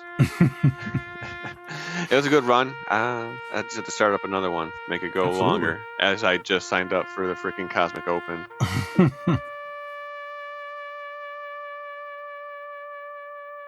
Yeah, Antonio tied for second with James Kalinsky, shot -5. RJ Cherkis, your winner at -7. I also see Brinster DNF. Do we know anything about that? I want to say that he hurt himself round 1, I think. He did play round 1 and finished it, but I think that's where something happened. I don't know if he slipped or what the case was, but yeah, he did not finish the event. Well, that's good. At least he was able to finish the round, meaning it's probably not something serious. It's probably just something that hopefully be best just to rest it for, not play the second round. Yeah. So I think there was 39 people that actually played both rounds. You said it was like 47, so we can assume those 5 people dropped because of the weather. Do you think it was mostly the AM side? That was the reason? I mean, maybe like 18 people in open still seems like normal. I mean, maybe there's usually a few more. Which makes sense. Then that means if most of the people that didn't fill it were from the AM side, it could be MVP. Yeah, that's possible. I mean, I kind of still feel like I would normally hope to see more people, but I mean, the weather was shit too. I mean, like I said, if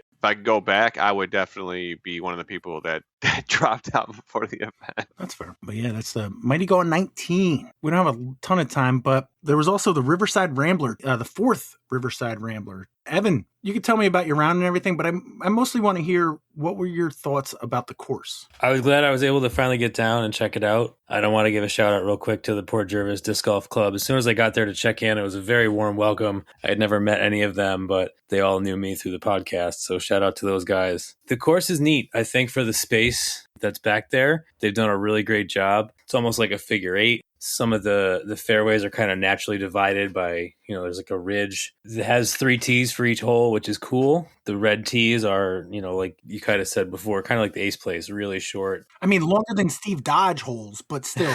Yeah, they're not like Randy's weird B hole, but the reds are pretty short. I think the blues are, what you might find for whites around here. I don't know if you'd agree with that, Pat. But again, for the space and what it's got, if I lived around there, I would definitely play it all the time. And they had a great group of people, to, I think, 5 years it's been there maybe. So to get that off the ground, and they're already looking at other courses, putting in new stuff in the area. So it was cool. I was glad I was to get down, and it was a good event to go and check it out. Well, this is the 4th Rambler, so at least 4 years. And I think this is the first Rambler where all the tee pads are done. It sounds to me like you said this course is better than Prospect. I don't know if that's exactly what I said. We'll have to listen back. Mm-hmm. This was essentially their match to handout tags, and then also was run with divisions on disc golf scenes. You could pick the division you wanted to play in, but it was trophy only. I got to, probably not accidentally, I got to play on a card with you, Pat, as well as Ivan Ivan, Marmota, and George Henry, who, when I got there early, he asked me if I wanted a tour. So he and I went through the 9,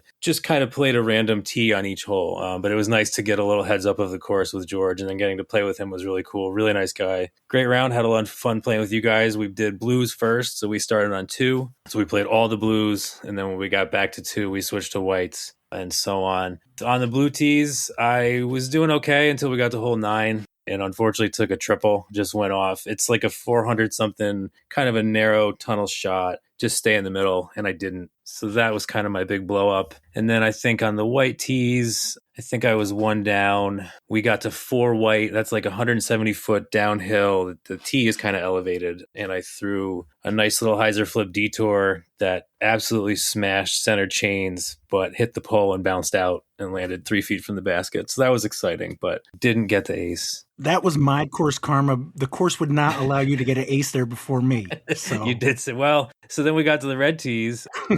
And I think I didn't do as well as on the reds as I would have liked for the distances. I think at that point I was trying to force my shot too much instead of trusting the disc. But we got to 9 red, and that's when I'd practiced with George, and I tried a zone, and it was way too overstable. So I went with a hex, just the right amount of touch, and flexed around the last tree and hit the band. So that was another kind of close call. And then, yeah, you did say I'm not allowed to ace before you there. So I would have let you talk about it, but I would have edited that clip out until I did it. And then I would have said, okay, oh yeah, by the way, Evan did it like how before. Yeah, 100%. So I finished at +1. George was -1. Ivan Ivan Marmota was +2, and then Pat, I think you were a few strokes behind that, +5. So yeah, MA2, I guess that put me at 4th out of the 8 people who signed up. +1, not too bad for playing it blind. Great time. The weather, it was kind of drizzly. I knew it was going to rain, but not too heavy. Like, had my umbrella out,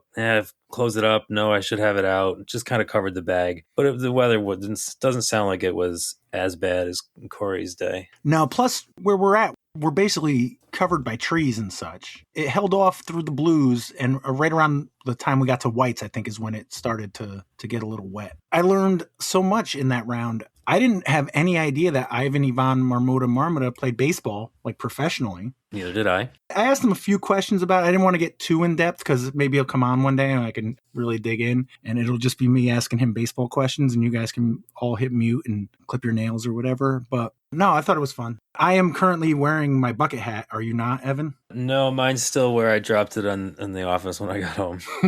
It is a cool hat. They tie-dyed bucket hats for us all. And the stamp, by the way, which is on the tournament disc, and the tag, is really sick. So shout out to whoever's responsible for the art. Well, I will say that I was smart enough not to wear my hat during a round where it's raining all the time that had just been tie-dyed, because both Ivan and George got a little dye on themselves. But they look cool doing it, though. Oh, yeah. So, yeah, Zach Storms won the MA4 division. Michael Stries won MA3. Gary Falk won MA2, shot -6. Peter Mallon came in second, shot -5. Stacy Blasdell won the FA MA2 division, Shayna DeSapio in second, and Tyler Ferrati shot a -10 in the MA1 division, beat Richard Denton by a stroke at -9. Quick shout out Shayna, who I found out is from Troy. So we had a little Troy talk in the beginning of the day. That was cool. All right. This weekend, Wild West Ranch had an NADGT exclusive event sponsored by MVP. We'll talk about that next week when Joe's on. Evan,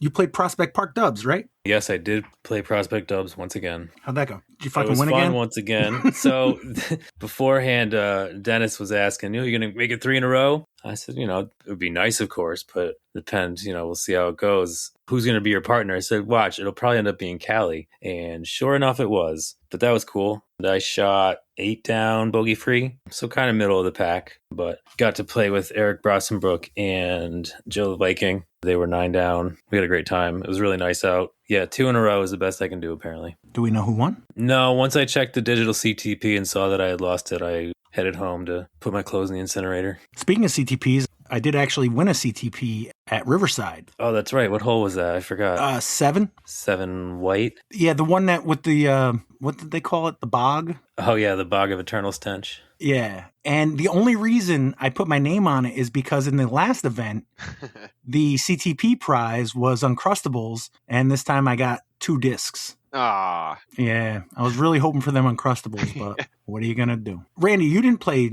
Prospect Dubs, did you? Nope. Okay. Kat actually went to Women's League, which just started up, and that rotates in an insane way. I couldn't describe it, but it changes courses every month and it changes days of the week every month so that women can play when they're available. And if they're not, they can't, but it gives everyone a chance throughout the summer. So, yeah, there's a schedule somewhere. Where was it this week? Do you know? It was at Thrasher, and it's Mondays right now, but I think next week it'll be somewhere else for May. So next week, the day may change as well? Yes, I'm terrible at this. I should find the post before. You didn't know before that I was going to ask you this.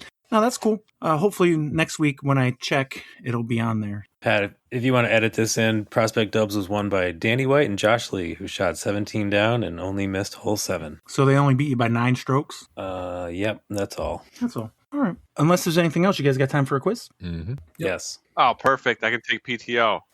I didn't use my PTO this month. Well, that's fair. And then we'll do 2 on 2. Well, do you want to make teams? Oh, Alex posted the Women's League. So I guess all of May, it'll be on Wednesdays at SPW. Mm-hmm. All right. I dig it. Corey, do you want to come up with teams or do you want us to figure it out? What about Alex and Jaimen and Randy and Evan? Versus who? Alex and Jaimen, and then Randy and Evan. Sounds like a pretty good quads team to me. Mm-hmm. Oh, there you go. You could do quads versus Pat. He has all the answers, though. You got to match them. I think that sounds good. I don't understand why we're being obtuse about it. I don't know how to stop, so. He said obtuse. So what was that, Alex and Jaimen? Sure. You said it, Corey. Team Jalix. Yeah, Jalix is back. All right, Corey, anything before you go? Nah, I got nothing. And the only person, I'm sure you guys see that it's Cody Canine's birthday coming up, but that's all I have to add to that segment as well. Awesome. So what's the layout this week? Is it East? Playing J East and hoping that someone hits an ace, as long as it's not Justin, because I don't want to give him money and 10 extra points. I'm trying to spread it out. So Evan, All right, I'll do it. yeah, you're my guy. I don't want to be. All right, I don't want let's to go. be Dennis either. With a glitch. Yeah. All right, fellas. Peace out. Good luck. Have fun. Later. Bye. Thanks, Corey. All right, so Corey has spoken. Got Jalix versus Raven. Raven. Raven. Yeah, All right, that works. He said Jalix first, or no? he did, yeah. Good, because that's the way I wrote it. It's no diss, that's the game. Say it loud, shout the name, spin the questions round and round. Will you land it or hit the ground? All right, so I got 3 categories here. Jaimen and Alex, would you guys like category 1, category 2, or category 3? No preference. Which round did you do best at MVP? 1, 2, or 3? Technically 3. All right, let's go with 3. Oh, the last one I made up. Uh-oh, shit. All right. Now, we're getting into the nitty gritty of some of these discs, and some of them I just want to get rid of. I'm not saying that this is the round, but. Sounds like lots of yeses. All right, so question 1, category 3 for Jalix. What term can be used to describe something worn to conceal the face? a low area, and a ski resort in Colorado. What term can be used to describe something worn to conceal the face, a low area, and a ski resort in Colorado? Oh, you got it? I mean, mask was what jumped to my mind, but that doesn't seem to fit the other things. It's veil. Oh, I like that. Yeah. You guys agree? Yep. Is the veil a disc? Based on what he was saying, I'm going to go with the yes. Yeah, sounds like it could be a DGA disc or something like that. Yeah, I can't put it with any sort of scheme, but I don't know. I feel like everything's a disc tonight. Let's go for it.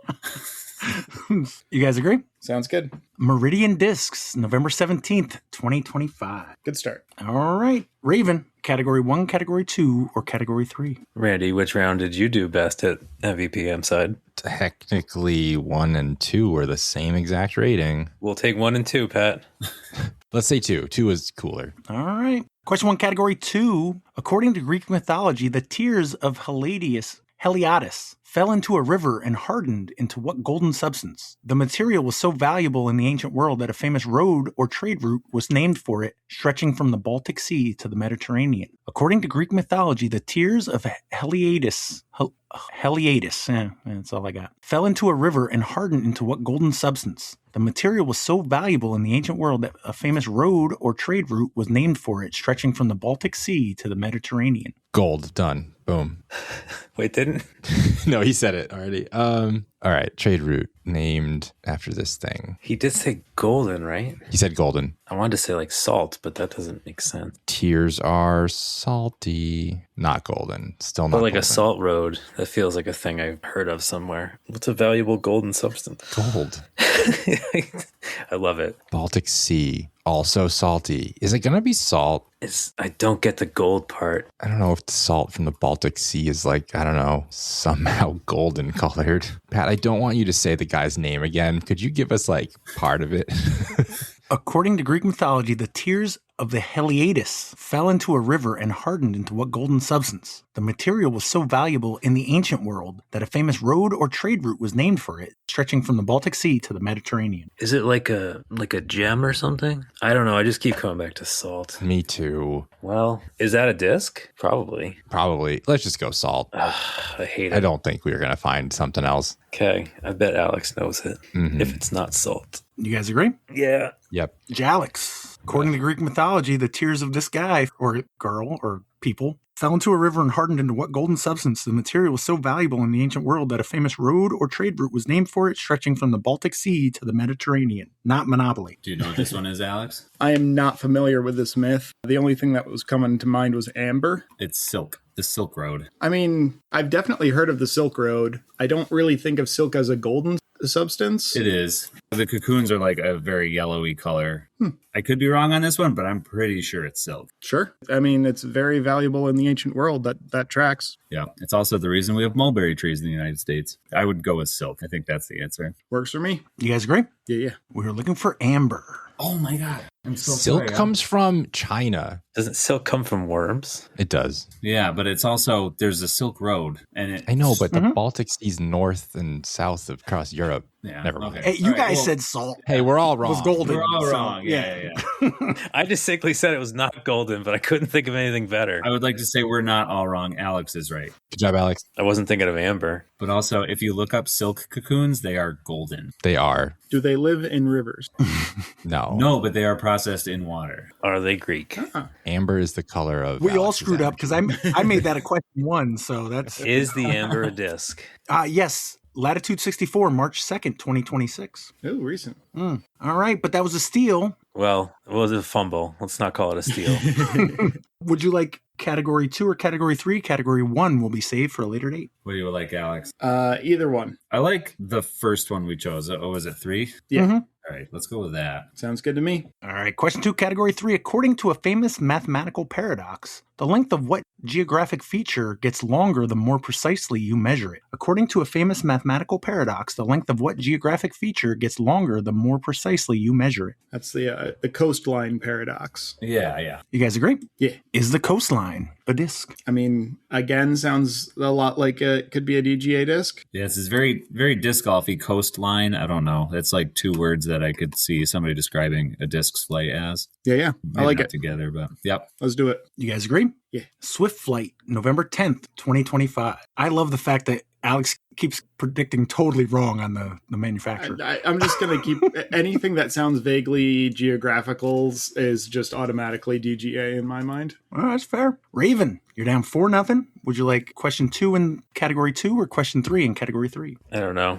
Yeah, I don't know, man. I knew that one at least, but I'm just like scarred by 2. Yeah. Well, we could be down 6-0. That's true. Let's do 3. All right, we're gonna zig. All right, question 3, category 3. What is the first name of the iconic mailman character from the sitcom Cheers who was famous for his endless supply of questionable trivia? What is the first name of the iconic mailman character from the sitcom Cheers who was famous for his endless supply of questionable trivia? I know this one. Thank fucking God. It's not Norm. I have literally no idea. It's Cliff. Lock it in. All right. You guys agree? Yes. For no bonus points, what's his last name? Clavin. Randy, do you agree? With all my heart. You are correct. Is the cliff a disc? It's all yeses tonight, bud. I think so. You guys agree? Yes. Climo Disc Golf, March 16th, 2026. Oh, yes. Oh, named after the guy, not the geographic feature. What? Yeah, which guy?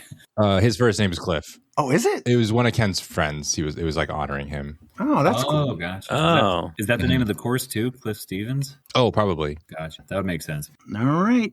Alex, you're up 4-2. Category 2 or 3?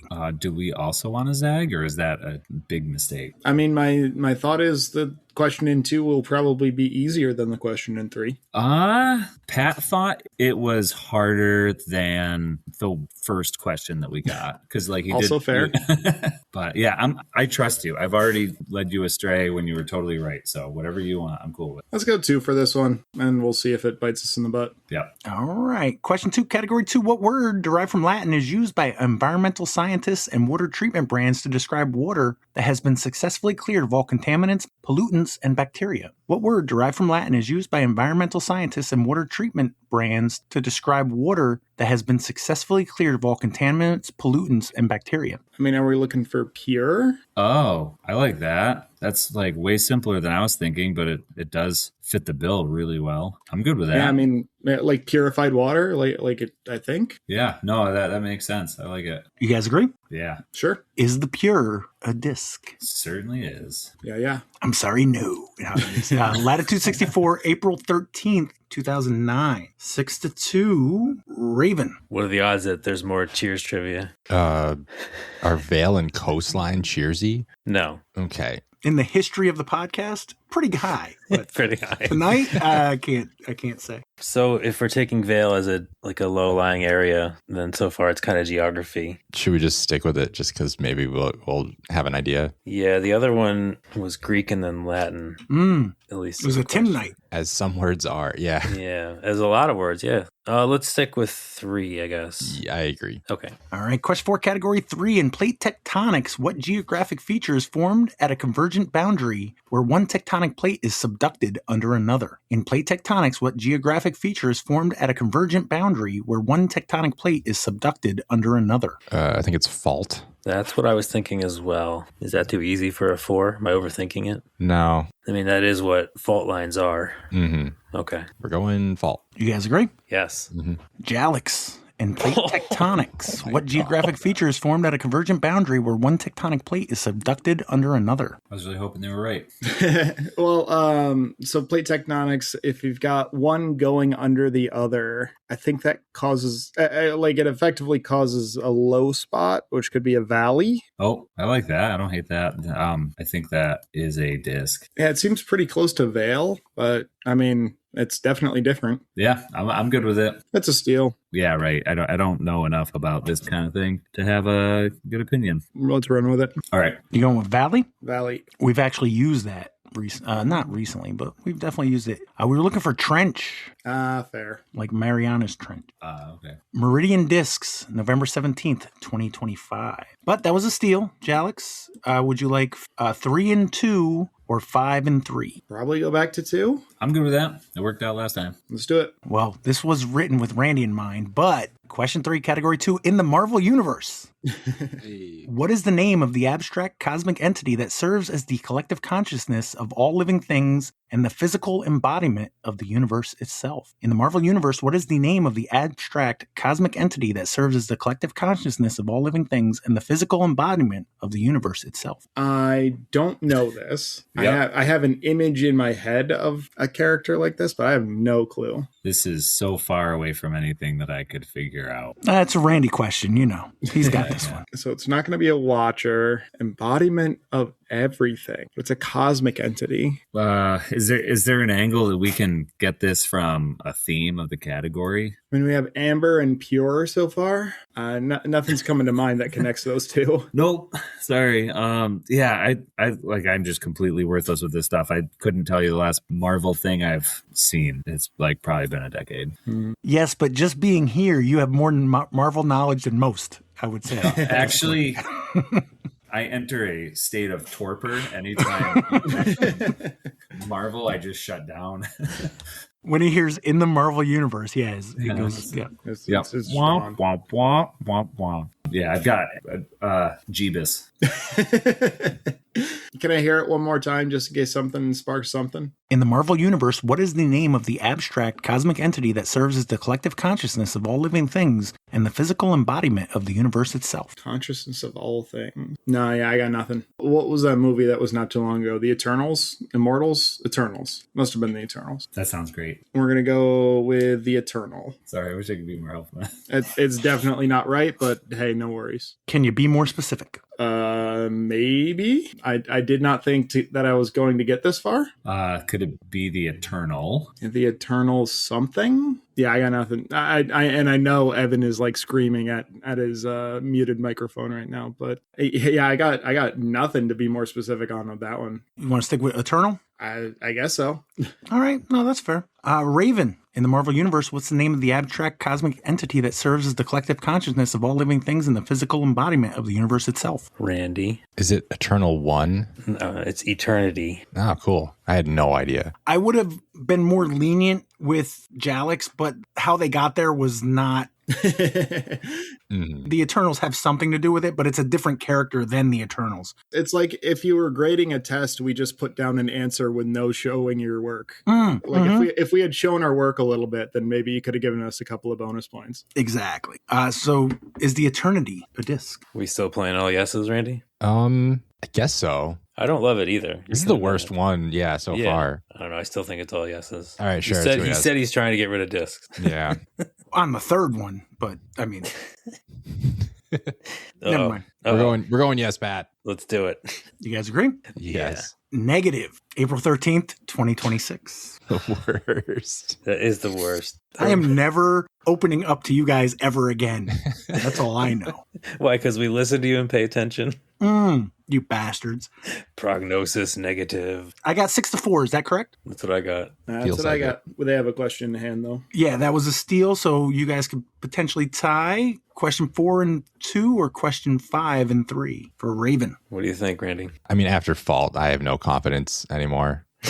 I guess let's stay in 2 for a question. Okay. Here we go. All right. Question 4, category 2. According to the title of her 2008 album, what is the surname of Beyonce's alter ego? According to the title of her 2008 album, what is the surname of Beyonce's alter ego? Did we mess up? Yeah. Yeah. I think I know her given, like her real last name and then her husband's last name. Okay. But it's alter ego, so... Z? Yeah. Yeah. Zed, actually. They go with Zed. I'm sorry. Yeah. My bad. I wasn't thinking Canadian enough. So it's probably not one of the two things that I'm thinking of, because that wouldn't really be an alter ego per se. No, I have no idea what to do. I don't know her. Is her wife in earshot? Would she know? She might not know anyways. Not that I would ever phone a friend. How was that almost 20 years ago? Oh, God. Sorry, everybody. Wait, hold on. Let's dissect this. Is it the name of the album? According to the name of the album, this is the surname of her alter ego, I think. Not that I know her albums, but at least maybe it's album-y sounding. Lemonade. I know, but that was like not that long ago. That was like 10 years ago. Can we hear it one more time, please, Pat? According to the title of her 2008 album, what is the name of Beyonce's alter ego? I have no idea. Bootylicious. Yep, that's it. Final answer? Do you have a better guess, Evan? You at least No. knew her last name. No, okay, then let's say I don't think it's Bootylicious. Knowles Dash Carter. I don't know. Is it Carter? Nay, Zed. No. Is Carter her last name or Jay-Z's last name? Jay-Z's last name. Let's go with that. Let's go with Okay, Carter. Carter. You guys agree? Yes. Yep. Jalix, according to the title Nah. of her 2008 album, what is the surname of Beyonce's alter ego? For some reason, I feel Alex has this one. Not a chance. Jaimen's Jaimen is the guy. music guy, right? See? Yeah, there's a lot of Beyonce in the 8th grade middle school repertoire. Yeah, there's not a lot of Beyonce on the radio I listen to. Smith. Wait, Statistically, the best answer, or There's like Muhammad. Muhammad. let's just go with Muhammad. Like, You guys agree? Sure. I believe the title is I Am Sasha Fierce. Fierce, we're looking for. I think That's that might be a cool. disc. Discraft, January 30th, 2020. Fierce. All right, so we got 2 rounds to go. Still 6-4. But Jalix, which question 5 would you like, 2 or 3? Let's go back to geographical features, please. yes, please. Question 5, category 3. What 2-word phrase would you get if you combine a word for a tuft of feathers found on a blue jay with a term that refers to the maximum instantaneous value of a waveform often used to describe the highest volume level in a recording? What 2-word phrase would you get if you combine a word for a tuft of feathers found on a blue jay with a term that refers to the maximum instantaneous value of a waveform often used to describe the highest volume level in a recording? Is that peak crest? Yeah, I like the Blue Jay one is the crest, and the Yeah. waveform is the peak. That's what I would call it. Yeah. I guess it'd be crest peak then. Yeah. If we go in the order, crest peak. Seems reasonable to me. Is the crested peak a disc? Crested peak, huh? Yes. I want to say it sounds like a DGA disc, but it doesn't. Not this time. No, I'd agree with you. Do you want to go no just because I hope it's not a disc name, like on principle?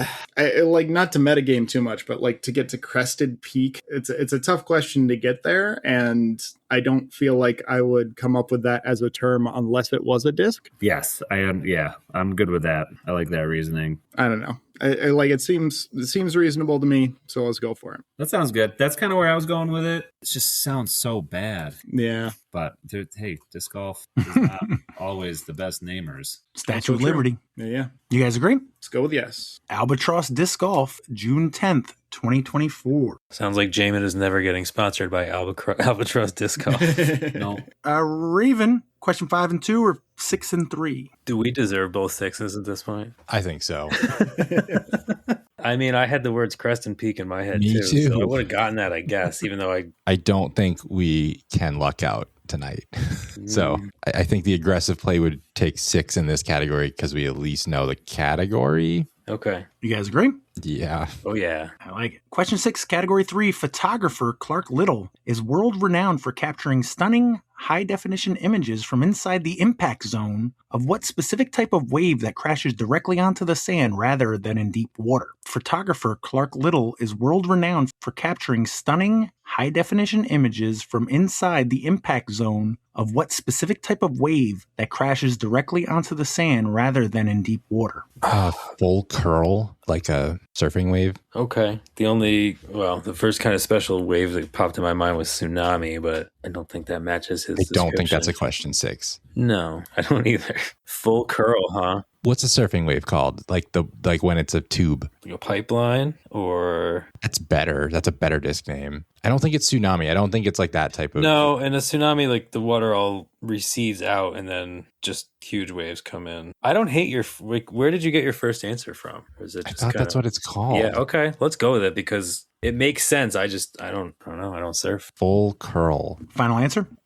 Yes. Yep. Jalix, photographer Clark Little is world renowned for capturing stunning high-definition images from inside the impact zone of what specific type of wave that crashes directly onto the sand rather than in deep water? I believe it's a breaker. okay. My guess was pipeline, but I don't know if that's even a type of wave. Could be. This just sounds kind of surfy. I think the word they were looking for was barrel Okay. with regards to surfing. Yeah. You said breaker? Breaker, yeah. All right. Ready for this? I'm pretty sure that's a DGA disc. Yeah, that's why I was excited for this one.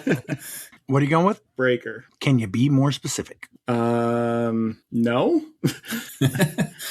All right. Good strategy. You want to go with breaker?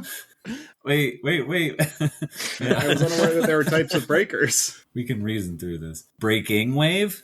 Yeah. I like the idea of Pat asking, can you be more specific, and standing your ground and being right. Like he's hating you and questioning yourself.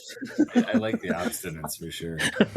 If you guys get one more answer right, you win. So Right. no pressure, but I got to put some simulated pressure on you.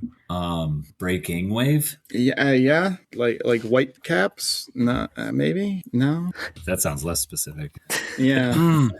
Yeah, I'm just trying to change it because I know it's not going to be right if we don't. Yeah, like I'm just super thrown off because breaker, like I was pretty sure breaker was a disc. I was like, oh, this is definitely going to be the answer. Now it doesn't seem to be the answer. And I Breaker got 3. Yeah. 5-4 breaker? Breaker. The V breaker, Rancho breaker. Breaker X. Maybe it's like beach breaker. Yeah, that's what I was going to guess because he said sand instead of beach. I like that. Final answer? Sure. We were looking for shore break. Shore break. Shore break. 3C discs, August 8th, 2022. And you guys cracked that nut. Geographical features was the category. All right, but that was a steal. Again, you got another chance. If you get this right, you win. Question 5, category 2. In classical music, what is the specific name given to a musical setting of a mass for the dead? One of the most famous examples of this was left unfinished by Wolfgang Amadeus Mozart at the time of his death in 1791. In classical music, what is the specific name given to a musical setting of a mass for the dead? One of the most famous examples of this was left unfinished by Wolfgang Amadeus Mozart at the time of his death in 1791. Is that a dirge? I think it's a requiem. All right. I'm definitely going to trust your answer on this one. I want to see Alex fight back. No. No, I do think it's a requiem. I'm kind of questioning myself, but I know, I think it's requiem. Sounds good to me. You guys agree? Yeah. Is the Requiem a disc? Good call. Yeah, absolutely. Sure. Absolute implies you know who makes it. Oh, Jaimen. then definitely. Any ideas? Else? None at all. Is it Doomsday? Thought Space Athletics, August 25th, 2025. I might have known that. I didn't, but I might have. All right, final question for Raven. Question 6, category 2. Borrowed from French for shade of color. What word means a small difference in many things, including colors? Borrowed from French for shade of color. What word means a small difference in many things, including colors? Detail. You think so? I don't know. This is a 5-point question. I don't know if you know. Whoa, that's not enough. No. You still got to figure out if it's a disc or not. Oh, true. For another 5 points. What about hue? Hue. That's very French. It's just like a bunch of vowel sounds. That's the first thing that popped in my mind. I like that. Shades of color. I'm done thinking about it. Agreed. You guys going with hue? Yeah. Yep. Jalix, borrowed from French for shade of color. What word means a small difference in many things, including colors? Remember last week when somebody was like, man, trivia without Evan, blah, blah, blah. Like, here it is. Did you know Flash? Of course. Yeah. Of course. Tint? I like that. Yeah, I think that's great. I thought Hugh was an excellent answer. Yeah, hue All sounded thanks. much more French than tint. Is that what you went with, Tint? Sure. We were looking for nuance. Oh, oui. Nuance. Thought Space Athletics, February 15th, 2024. It's all yeses tonight, boys. It was, in fact, all yeses, and I should have shut my mouth. What's that cereal? Like Lucky Charms, like Oops All Marshmallows or something?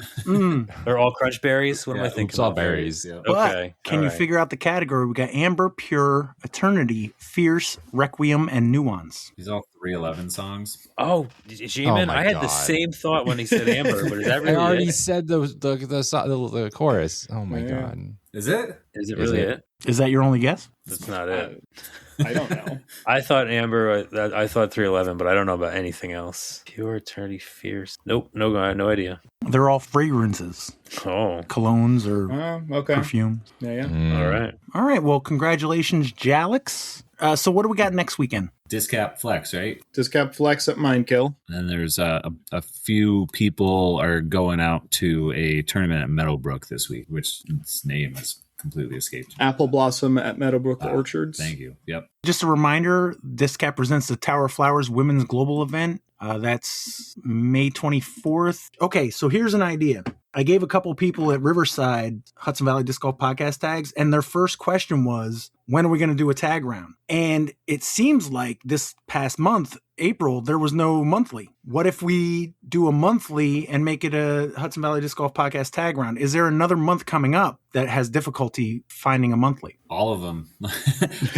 I bet May is going to have a hard time just because there's like, it's right before Mindkill and they're doing the flex this weekend. So it's like, I don't know if they're going to do another monthly there or anything like that. I think that just kind of in general, it's hard to get people to run them and it's hard for people to kind of slot them in. The Port Jervis folks, or a few of them, are trying to get to more New York courses because when they play, they travel, but they don't travel New York. They travel outside of New York because why not? If you're going to travel, go for it. And I just thought, I know like July is Greg Kurtz. I just assumed there were a few that were like automatics. Yeah, July is really the only one. June is really busy because there's a bunch of tournaments for basically every possible division. And 2 of the weekends are already filled with Mindkill and the Jammer. So I don't think anybody would have any problem if somebody stepped up and said, hey, I want to run the this monthly. Is it all right if we do these tags? That nobody's gonna bat an eye at that. No, not a chance. Just a thought, but it would also have to be a course that's a little more southern, maybe like a Stonykill or something. Wilcox. Wilcox was my thought, yeah.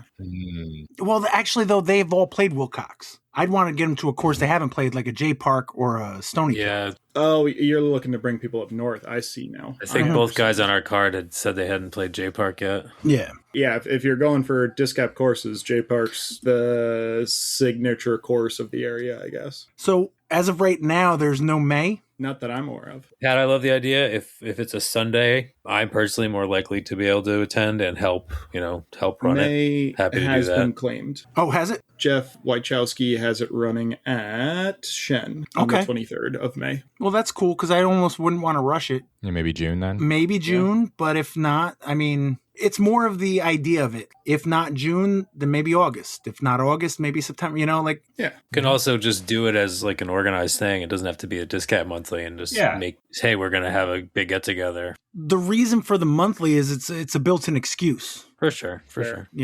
All right, no, it was just an idea, throwing it out there. So May, we don't have to worry about it, but potentially June, I'll just, keep it in the consciousness. That's all. And plus, Alex already has like a spreadsheet. Oh, yeah. It makes it easy as anything. Yeah. So this is just an idea. So if anybody has better, it could be built upon. Any birthdays coming up? We got Aaron Knickerbocker on the 27th. Who did Corey say? Cody. Corey said Cody Canine. I think that's all I got. Yeah, I don't have any either. Happy birthday, Cody. Jason Riggins, not a disc golfer. Devin DeClerc, I mentioned last week. Eric Heinel was yesterday. Jared Secor, he's more down this way. Kyle Doherty, Gunks guy.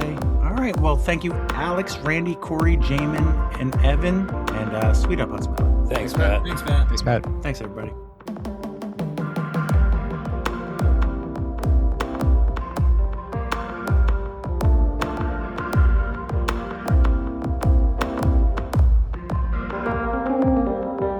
Like I was going to go out and play that Rhode Island B tier. I think I'm going to have to drop out of Sunshine because it's like fucking 3 days. It's just like, Yeah, I haven't even looked that far yet. yeah, I got to choose my days off. And that's one that it's like, it's taking a Friday off right after Memorial Day weekend. And then like a couple weeks later, I'm going to have to take a Friday off for Cosmic. So it's like, which one am I going to take off? Probably going to be Cosmic. When you say quality over quantity, does that include the really dumb tournament that we just signed up for? Yeah, I'm talking quality PDGA events. Okay.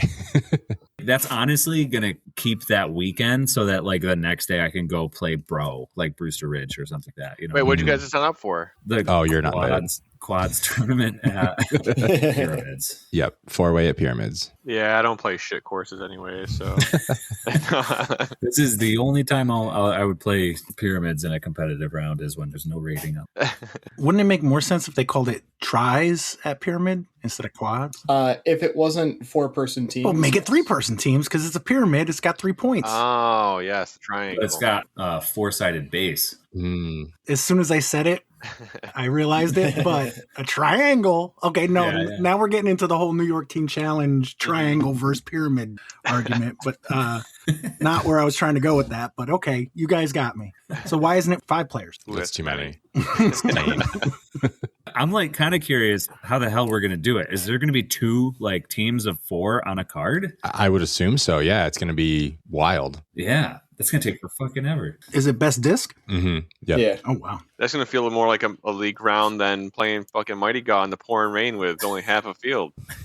So Yep. what you need is somebody who can drive really well, somebody who can putt really well, somebody who can approach very well, and Corey. I was gonna say the last person needs to be able to complain really well. So sure. I'm covering at least 2 of those bases. That's exactly why we asked Jaimen. Yep.